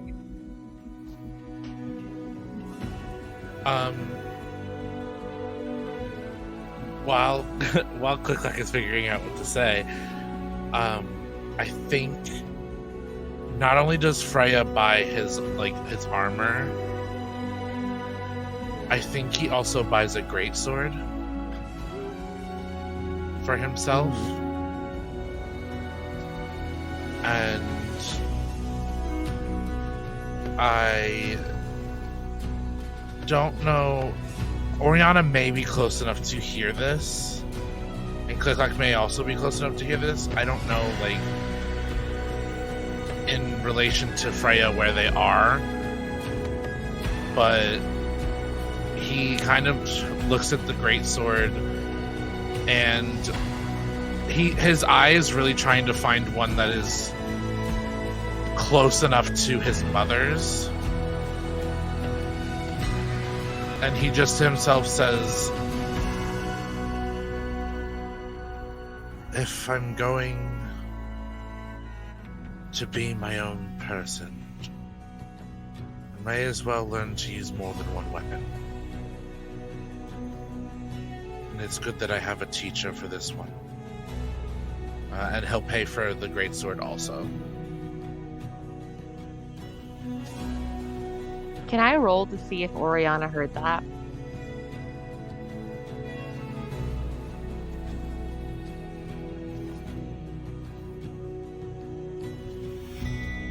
I don't think he was saying it Oh, okay.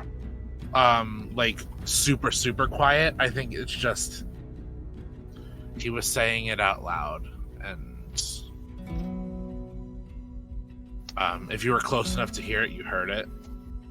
Okay. So.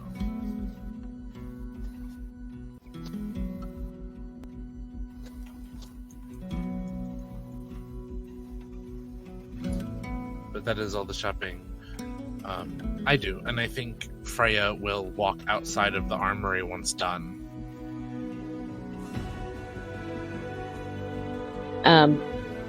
To answer Oriana's question, Click-Clack, he's just going to shake his head and say,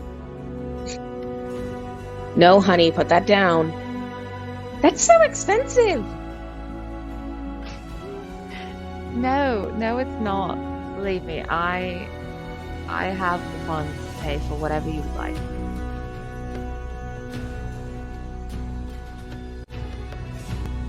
You deserve something nice.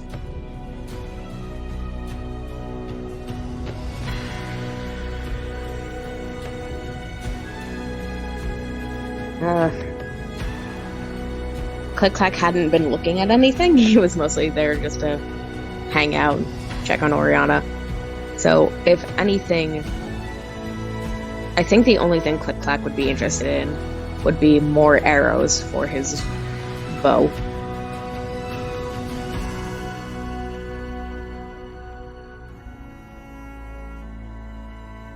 She will happily get him some arrows, and I think she'll also ask the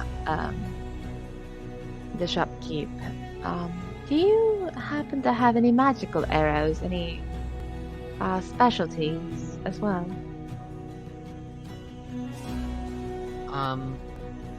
Yes, we do. We have a couple of different variations of magically imbued arrows. We have these poison arrows as well as these fire arrows. I think Oriana's looked at Click-Clack and say, do any of those seem to be what you would like as well?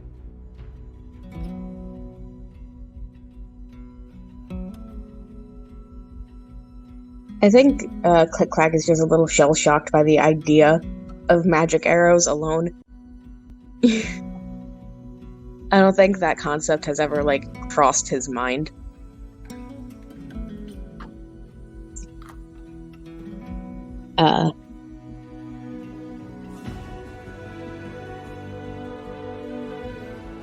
I think he just repeats, "That's so expensive!" Mostly because he's just used to scavenging everything. He's not used to actually paying for stuff. He doesn't understand the world of capitalism.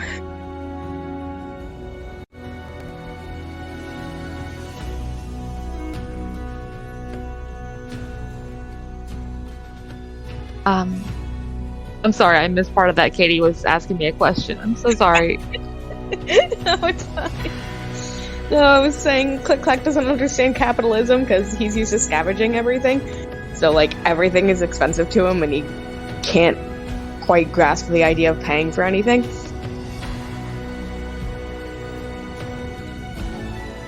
Well, in that case, Oriana's just like, I will take a few of the poison, a few of the fire, and then a couple bundles of the regular arrows, please.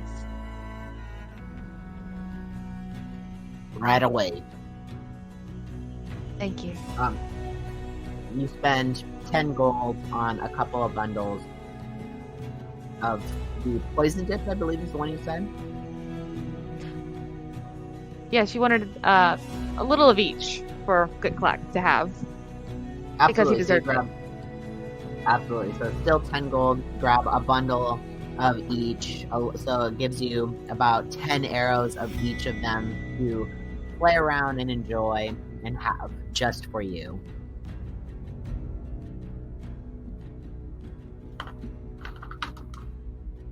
And as you all collect your items and exit the armory, you start to kind of wander the streets a little bit in search of a music shop for Oriana, and we will travel back to our apothecary shop with Noe, R, Woe, and Encina. What are we doing in this shop, my friend? Crying. Fair. That's a lot of, you did ingest a lot of rosemary. And dirt. I started eating the potpourri. Noe's trying to find like some peppermint and like sweet herbs so she can make Woe some tea to settle her stomach a little bit because she imagines she has like heartburn.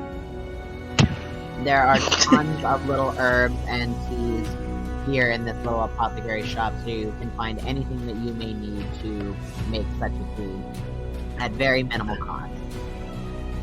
Okay. Noe buys way too much.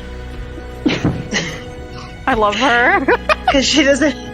It's like better to have too much than not enough. And she's used to buying a lot, you know, or ordering a lot of things or for her children. So she's gonna get like a little an excessive, like few pouches of herbs. And she just she comes over to the rest to Encina and Woe, and she's like, I couldn't help but notice you ingested quite a bit of rosemary. I can make you a quick tea if both of you would like. Are you feeling okay? I wouldn't mind a tea. I could definitely use one, I think. Wonderful. Well, R, would you like a cup? I would love one. Oh, of course, sweetheart. Coming right up. R, what about you? I appreciate the offer, my queen, but I'm fine, thank you. Would you like this potpourri, R? What's in Woe's hand? It's like a whole clove of like a whole bulb of garlic. Potpourri. Garlic, you said? Yeah. R is gonna say, sure, yes, I would love some, thank you, and put his hand out to accept it. Mostly to get it away from Woe. You must eat now while fresh. Oh, Jesus Christ. Okay, I got this. Whoa! Okay. Woe's in front of me, and we're gonna pull some magic. Okay, watch this. Just turn it into a flower. R is gonna be sniffing it, and then at one point he's gonna be like passing it hand to hand. At one point, he's gonna keep his left hand down with the garlic and use minor illusion to make a fake one in my right hand. Jesus. Okay, so give me a deception check with advantage because you are using magic. Yay! Okay. With advantage. Wait, you said deception? Okay. Yeah, we got this. Oh, we got this. Let's see if we can get higher. Do I roll insight? Yes, roll insight. 22. Oh, jeez. 15 plus? Maybe. 23! Oh shit! Oh shit. Wait, hold on. I must have something. You must take bites, at least, please. Oh my god, hold on. I must have something. There must be something. The D&D Beyond dice are real nice to me today. I can't believe that. What's your advantage to it? I'm not telling you. Damn. Okay. All right. If you're not looking in the chat, maybe you'd see. Okay. You know what? Our lost. He's just gonna eat the garlic. And Cena, I made him eat the garlic. Up top. Oh yeah, you certainly did. And Encina is like, Encina's got this very interesting expression on their face at the moment, because it's this expression of like a half smile, but their eyebrows are furrowed in worry, looking at R and like watching what's happening to him. Noe's like trying to like understand what's going on. She just looks at R and she goes, is it bussin'? Right? Ar's just gonna look at the garlic is very he's trying to hold back, and just he's gonna look at the queen. He's like, "Yes, my queen is quite lovely." Bussin'. We can get plenty of garlic for the road if you would like. If you enjoy it. No, I'm gonna make this last. I took a bite. I'm gonna save the rest for later. And he's gonna dodge it. Oh. That's a silly guy. Eating garlic. Noe like understands at that moment. She just kind of smiles like it will be better later. I'm just gonna break off and go towards the apothecary. Just cursing under his breath. Motherfucking garlic. You Poor break man. off after eating this. It is really good garlic, but it is garlic nonetheless. So it is spicy and harsh against your mouth. It's uncooked and like just like tastes like fresh out of the ground. So there's little like speckles of like dirt that's still caught in between the cloves as you are eating it. Are you peeling the skin at all, or are you just raw dogging the head of garlic? Whole paper and all. Paper and all. We love when paper. Oh my god, I lost my role. I'm raw dogging that. Come on, let's go. We chasing the dragon. I got my nose is so filled with the garlic smell. It's burning. Yeah, it is. You are 100% vampire repellent, and you know that for a fact. No inside check needed. It is very that you can also know that whatever you eat for the next at least 24 hours will also taste like garlic, even if there's already garlic in it. So I'm gonna lean in and whisper something to Encina. I bet I can make him eat the spicy pepper next. Encina looks at Woe, just with like this sense of curiosity, but also perhaps a little bit of fear at this tiny girl, and goes, "You know what? I bet you could. I really bet you could, but maybe we need to keep R intact a little bit longer, just until we get to the capital, and then you can make him eat the pepper. How about that?" Does R fucking hear this shit? Listen, Encina's trying to help without making Woe cry. This is the best thing she knows how. You need to know if I know it's a shit. You walked away, my friend, unfortunately, to... You see, you're heading for the apothecary. Come on, it's too late. Eat your peppers. Nick will remember this. Noise gonna make the sweet tea anyway. Noah's gonna make him a sweet tea anyway, in case he wants to get the taste out of his mouth. Yes. If you want to get the taste out of your mouth, you should have some artichoke. No. That was real. That was. No. And Sina, dear, would you like to help me, make this tea? Or find a way to do it? absolutely. Yeah, absolutely. I can be pretty resourceful when needed. Sure. What you looking to make? Perfect. They handed me in the shop. They need no, they're not. They're gonna get like a baby leash for Woe. Like Noah will have like one hand on it while like Woe like wanders off, so she's never too far. I love it. I'm like literally looking at spells that would take the place of a baby leash. Yeah, no, they're not leaving. Woe's like, absolutely, we're forcing Woe to come. So we're all going to make browse tea. stocks, though. Okay, we can stay in the shop. We just keep Woe in clear eye shot. Yeah, we just have like a watchful eye on her. Absolutely.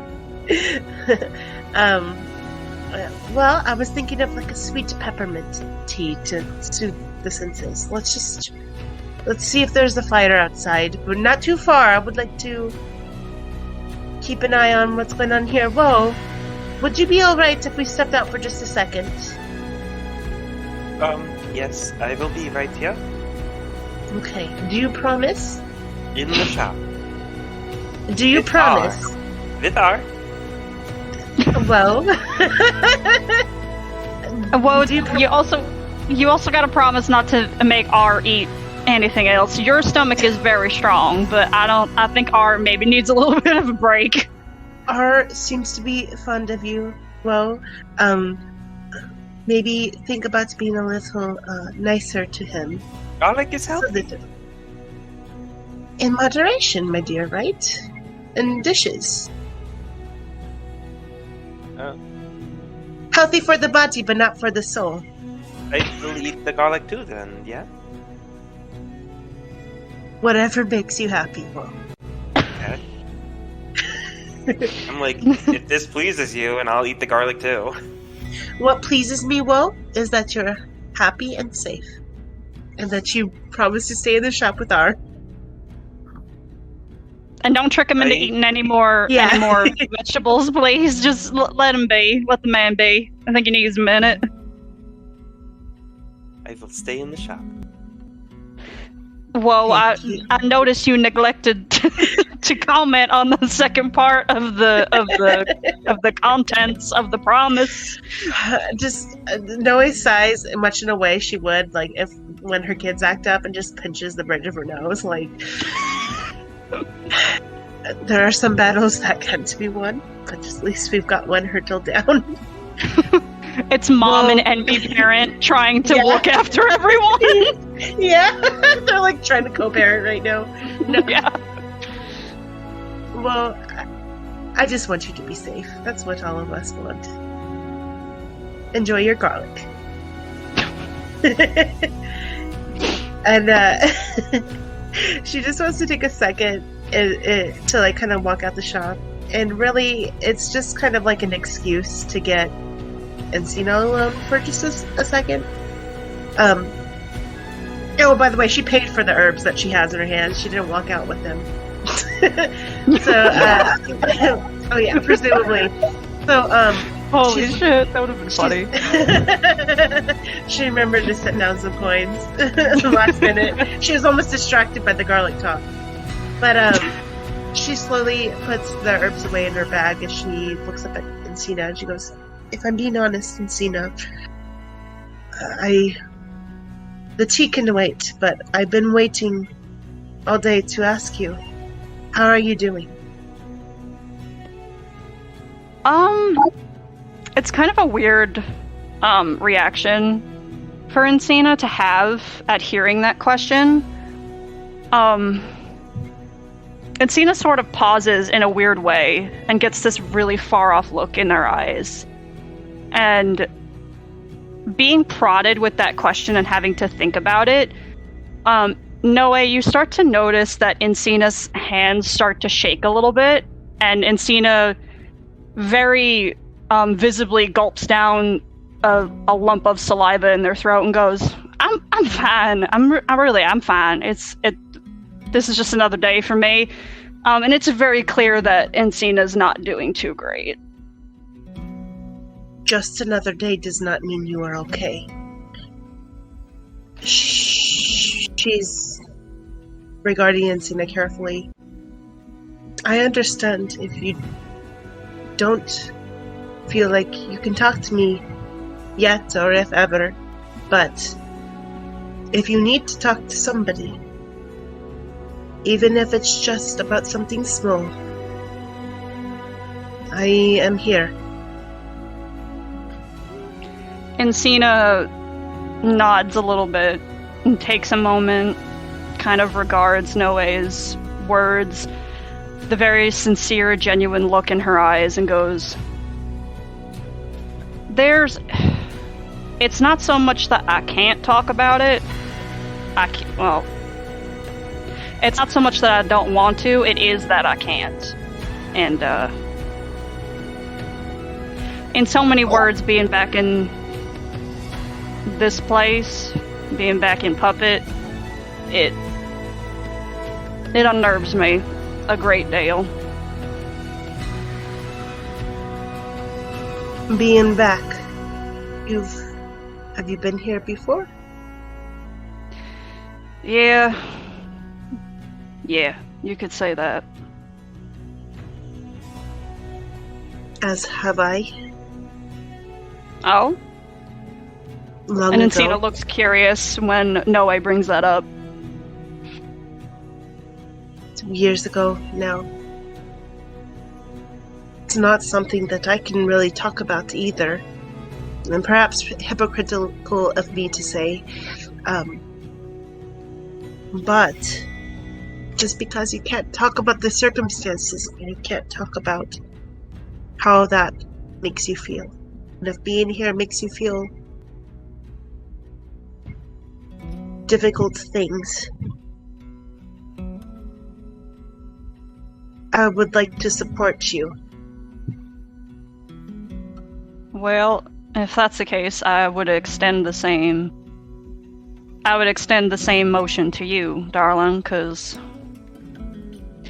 I know what my things are, the things that make me uneasy about being here, and I can't ever especially not knowing what you've been through.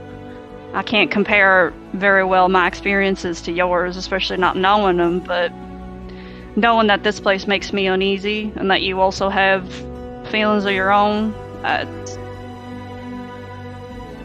You're basically, I guess what I'm trying to say is, if you need to tell me how you're feeling, you can tell me as well, and we don't have to get into specifics. We don't have to talk about any of that. It's, I guess, just a trust, an emotional trust, and knowing that we can sit with each other and just kind of relate, I guess, without having to dig too deep. But if there ever does come a day when you can talk and you want to talk, look, I've known a lot of people, I've been in a lot of situations. There ain't too much I can judge a person for. So you'd be safe talking to me, basically what I think I'm trying to say, if that makes any sense. It makes perfect sense. And I appreciate you, Encina. I know I come from a family, a husband, a system that is hard to trust,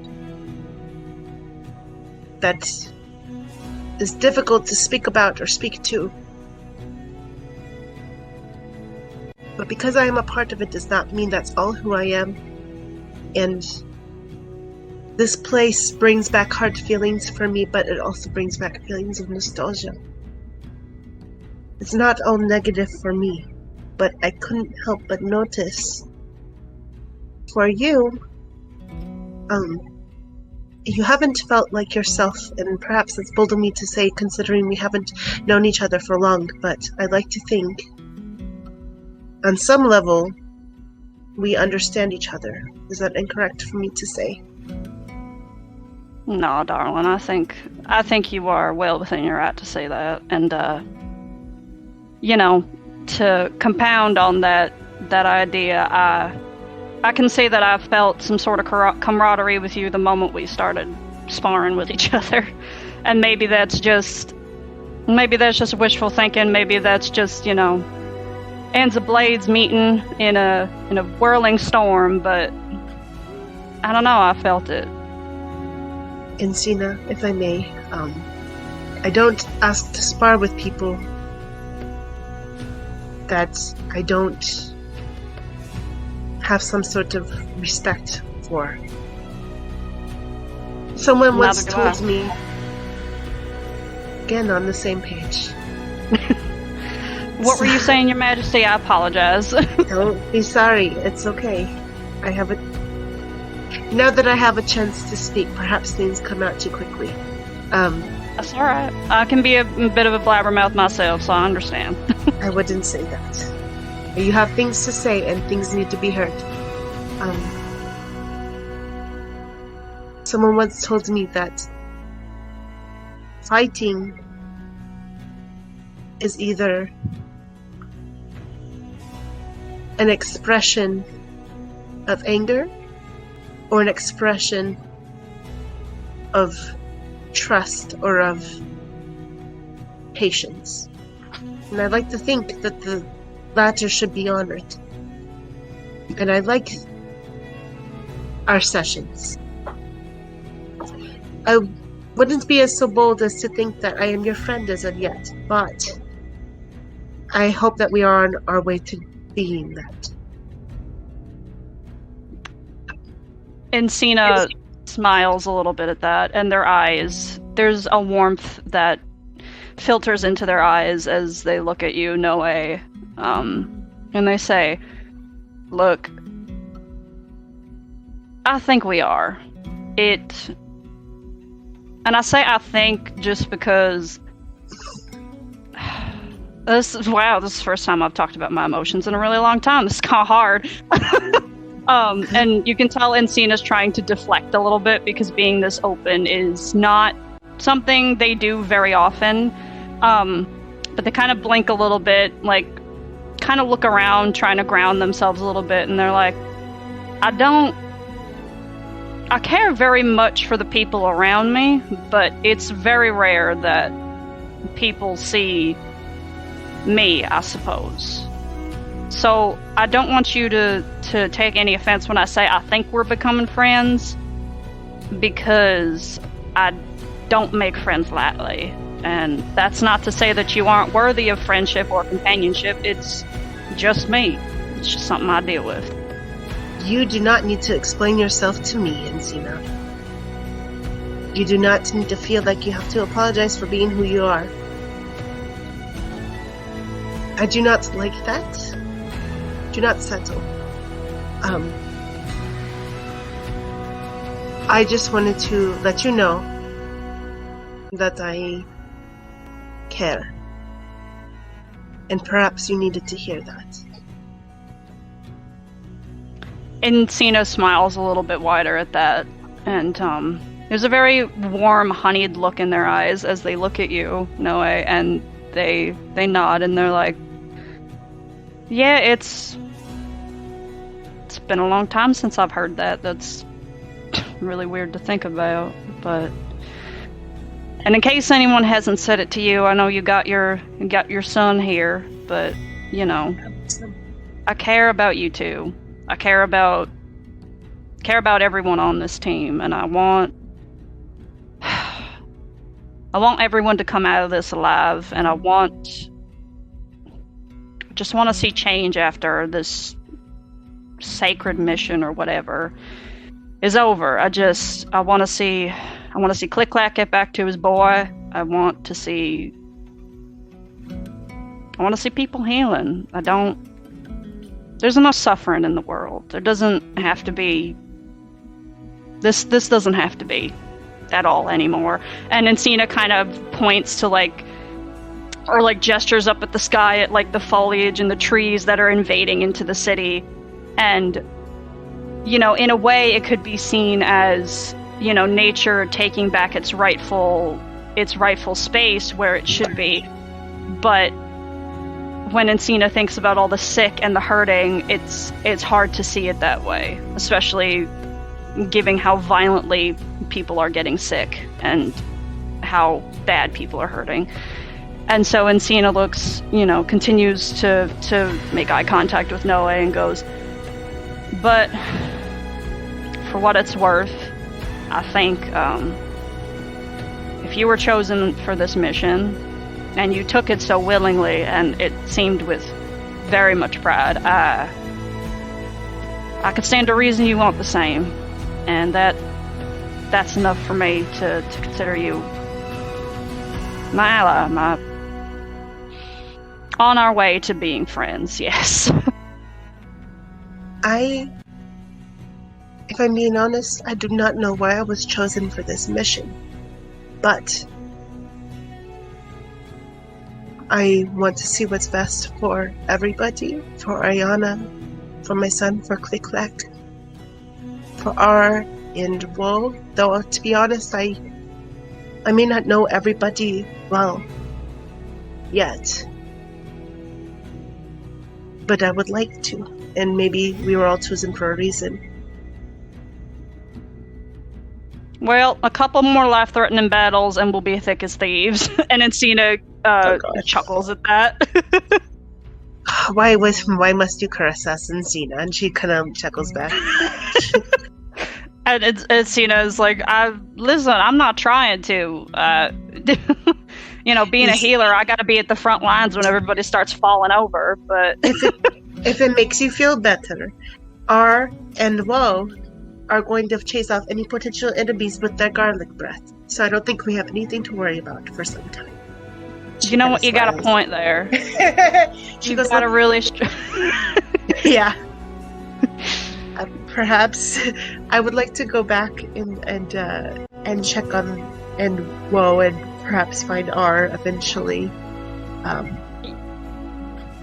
I think that would be a good idea, because I have no idea what Woe is trying to shove into that poor man's mouth at the moment, and I think the longer we leave them unsupervised, the longer it's likely that R might really get sick.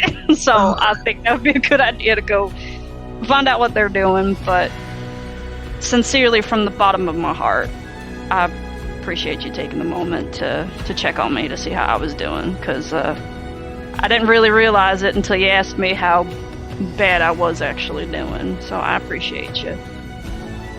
I appreciate you being candid with me. And of course, I appreciate you as well. And anytime you need to talk, I'm always here. Again, it doesn't have to be specifics, doesn't have to go into details, but even if you just want to tell me, hey, I'm sad, I can be like, well, alright, be sad, let's talk about it.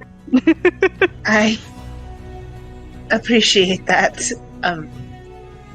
I don't think we have much time for sadness, but it does feel good to know that if there were the time, that you would be there. That's very nice.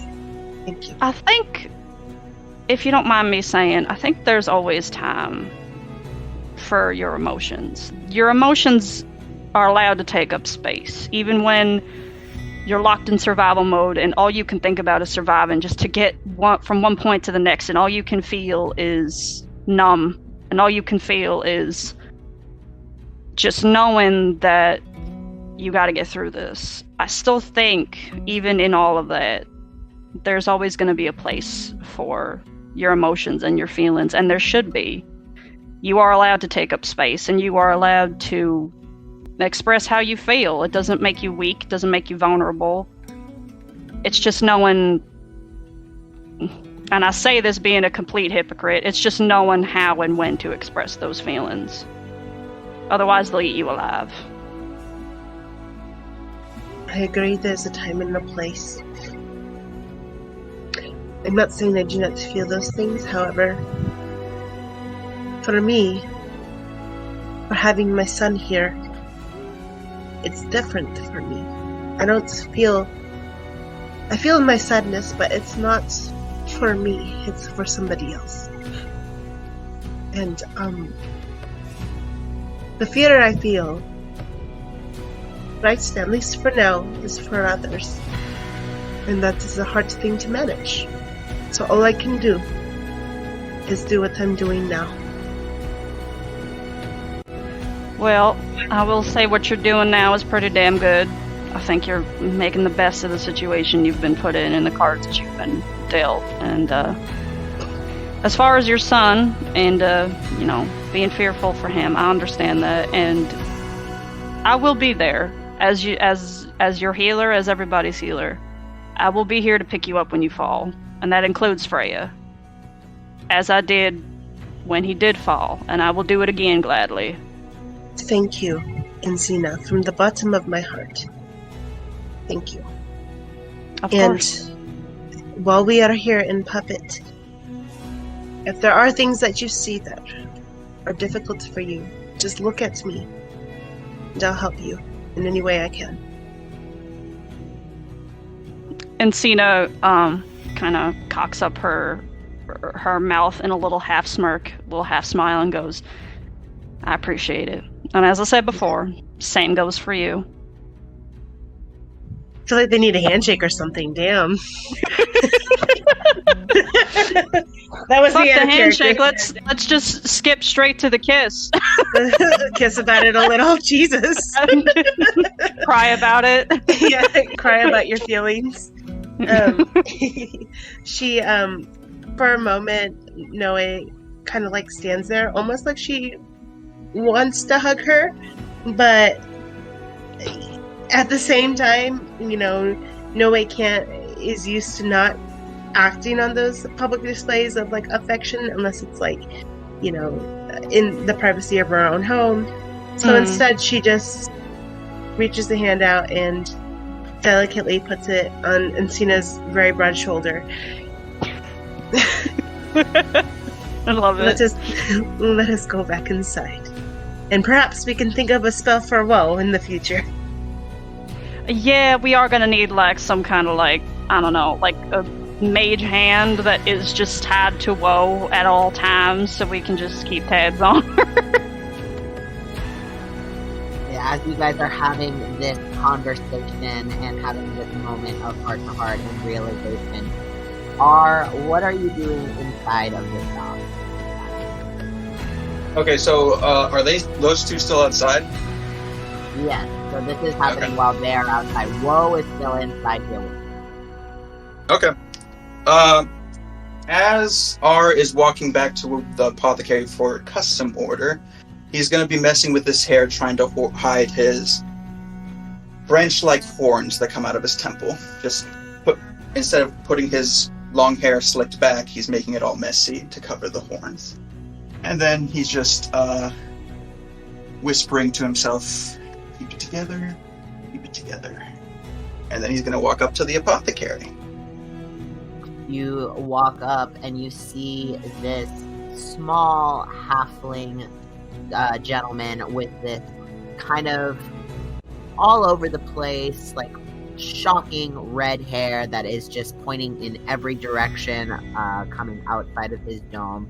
He has some goggles that are placed up on the temple of his forehead, placed up above his eyes, and kind of a like simple like white tunic with a like work apron over the top of him. And he kind of notices you standing there, and he's like, "Oh, hello. How can I help you?"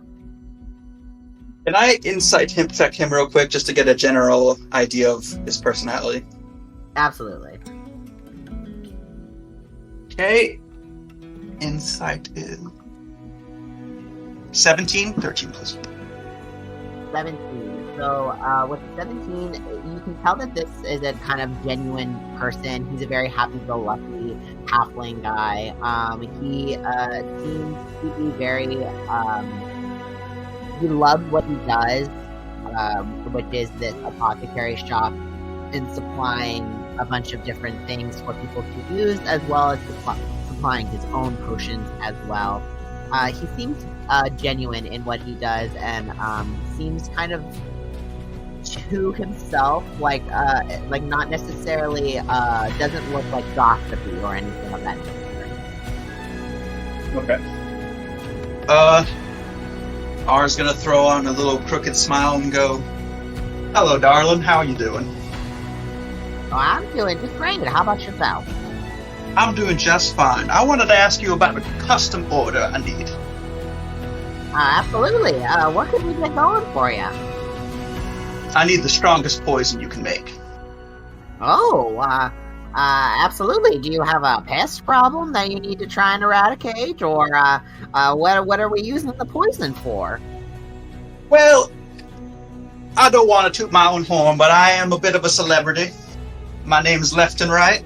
I'm a little bit of a daredevil, and I need the threat of death in my show, if you can understand that.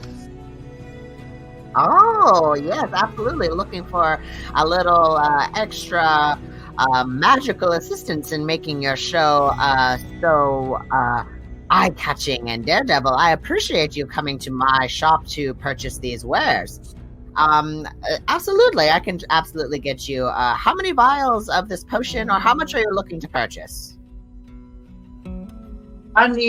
Let's go with 3, just in case I need an encore after I beat it. But I need to make sure. I need the strongest ones you can make. Absolutely. I'll go ahead and make 3 vials of the strongest poison that I can make. Those are going to be 30 gold apiece. I hope you don't mind. It's a little difficult to find all of the pieces needed and all of the ingredients needed for this poison potion. You are requesting some of the stronger ones, and it's a little bit difficult to find some of the ingredients. Not a problem, my good sir, and I'll throw in another 30 just because you're such a great apothecary.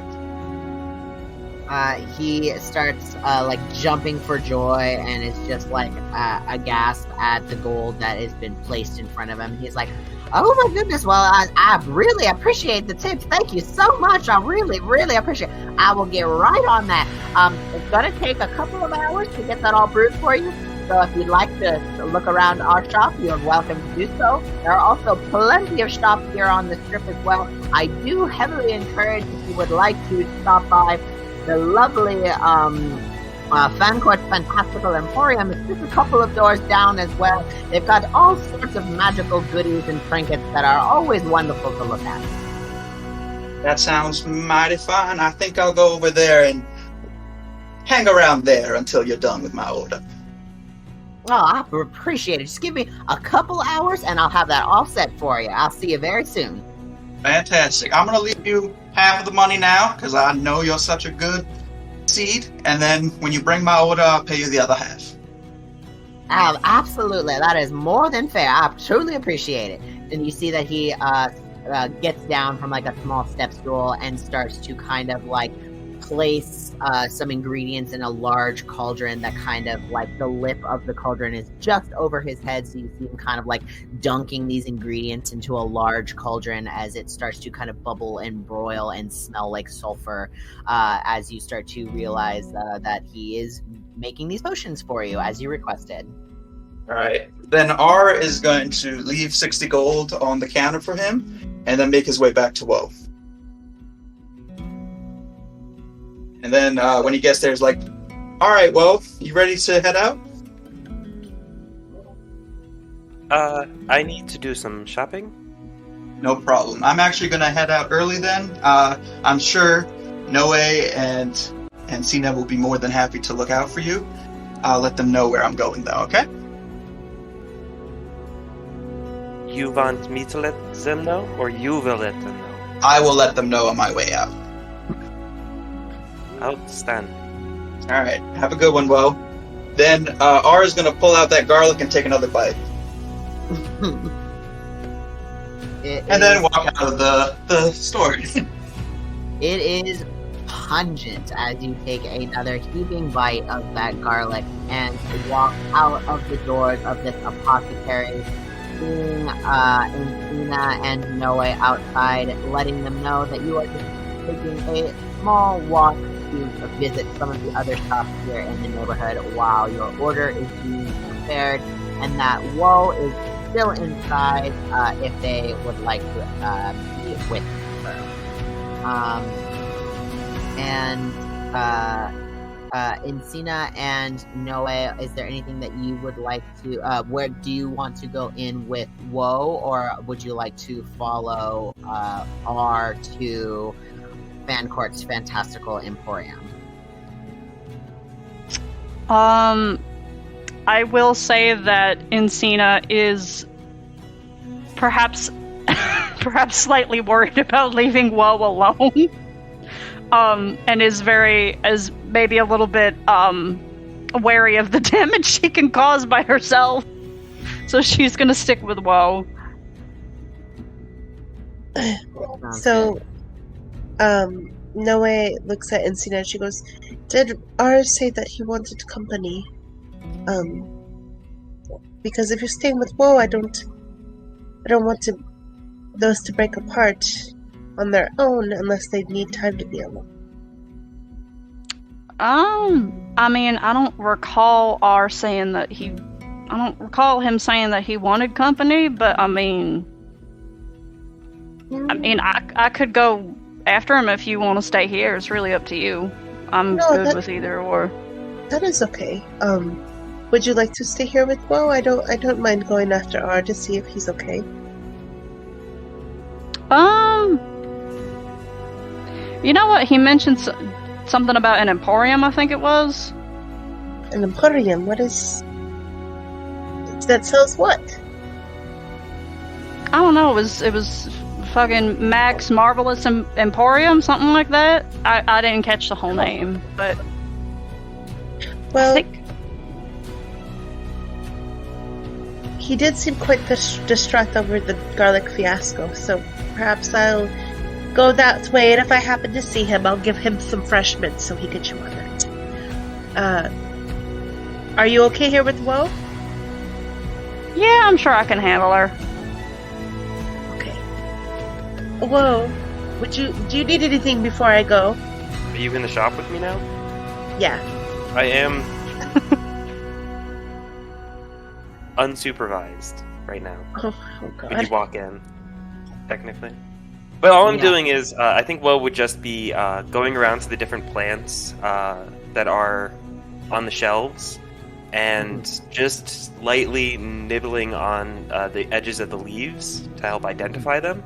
I'm specifically looking for herbs and anything that might detoxify the blight that we encountered, having tasted the blight myself. So I'm specifically looking for anything that might help counter that kind of poison. Absolutely, yeah. So you start to kind of go and identifying these different herbs and plants that are here in the shop in your own special Woe way, and find that there are some plants that happen to have some specific properties that help with healings and kind of like protection against like poison and disease and things of that nature, and you grab those for your inventory. Well, I'll pay for them. Yeah, absolutely. It's all very cheap for the herbs. So it's only like 1 gold piece for all of the herbs. For all of the herbs? Mm-hmm. Then I'll take all the herbs. All of them. Not like the whole shop. You already said all of them. You already... I said... No. I get it. For the herbs all of the herbs that you would like. For your purpose. Also want to take a gander at the potions. Absolutely. Is there anything that you are looking for? It's a fairly stock potion shop, so if there's anything in specific you're looking for, probably good. Resistance potions, health potions, maybe a growth potion. Yes, all of the above. I'm like filling up a cart here. I'm actually doing shopping, guys. So Woe starts to go shopping here in the big city as Freya, Oriana, and Click Clack help and stock up on some new armor and go in search of some new musical instruments. R is off on his way to Fancourt's Fantastical Emporium with Noe on his heels Encina and Woe are gathering the last couple of things that they would like to grab here at the apothecary, and this is where we're going to end this session. Thank you, everybody, for listening in to this week's episode. Next week, we're going to get into introducing the City Council and all that comes with that. Follow R on his journey to Fancourt's Fantastical Emporium and any other mischief that our heroes might find themselves in. Derek, would you like to let us know where our friends can find us? Absolutely. You can find us anywhere that you listen to podcasts, which includes, but isn't limited to, Spotify, Apple Podcasts, Samsung Podcasts, iHeartRadio. Our first campaign's on YouTube. I can't think of anywhere else, but you can look for us and we'll most likely be there. Also, you can find us on TikTok, Instagram. We have a Facebook page, though don't really use it, but if you guys want us to, we will use it. And Twitter. Twitter is where we do a lot of our announcements along with Instagram and TikTok. We have a lot of cool stuff coming up. We have Campaign 2 starting maybe at the end of the summer, early fall, who knows? I don't have a date to put out yet, but Campaign 2 is going to be a lot of fun, a lot of darkness, and a lot of emotion. So keep an eye out for that as we start planning Campaign 2 Defiance. And also keep an eye out because I may have another fun thing in planning with some fun guest stars that I have been in contact with. You guys should also, for those that listen, hit us up on Twitter. Should we make a Patreon? Should we open a Patreon? If y'all are interested in something like that with like extra little stuffy stuff that we do for you guys as patrons, let us know. You can let us know on all of our social medias. Me and the cast have access to our social medias. And I think that's all I can think of right now. Thank you so much for joining us for Fodum Sept. I can't wait to see where our story goes and see how many more times me and Mandy cry playing Freya and Noe. I'm starting a counter after this episode. We're at once. But join us next week for the next episode of QNS World of Selûne, Fodum Sept. And a big thank you for CJ for DMing this amazing story that we're telling. Absolutely, having so much fun, and there's still so much more to come. Absolutely. We'll see you next week, y'all. Bye-bye. Bye. Good night, y'all. See ya, bitches. Hey, who was that?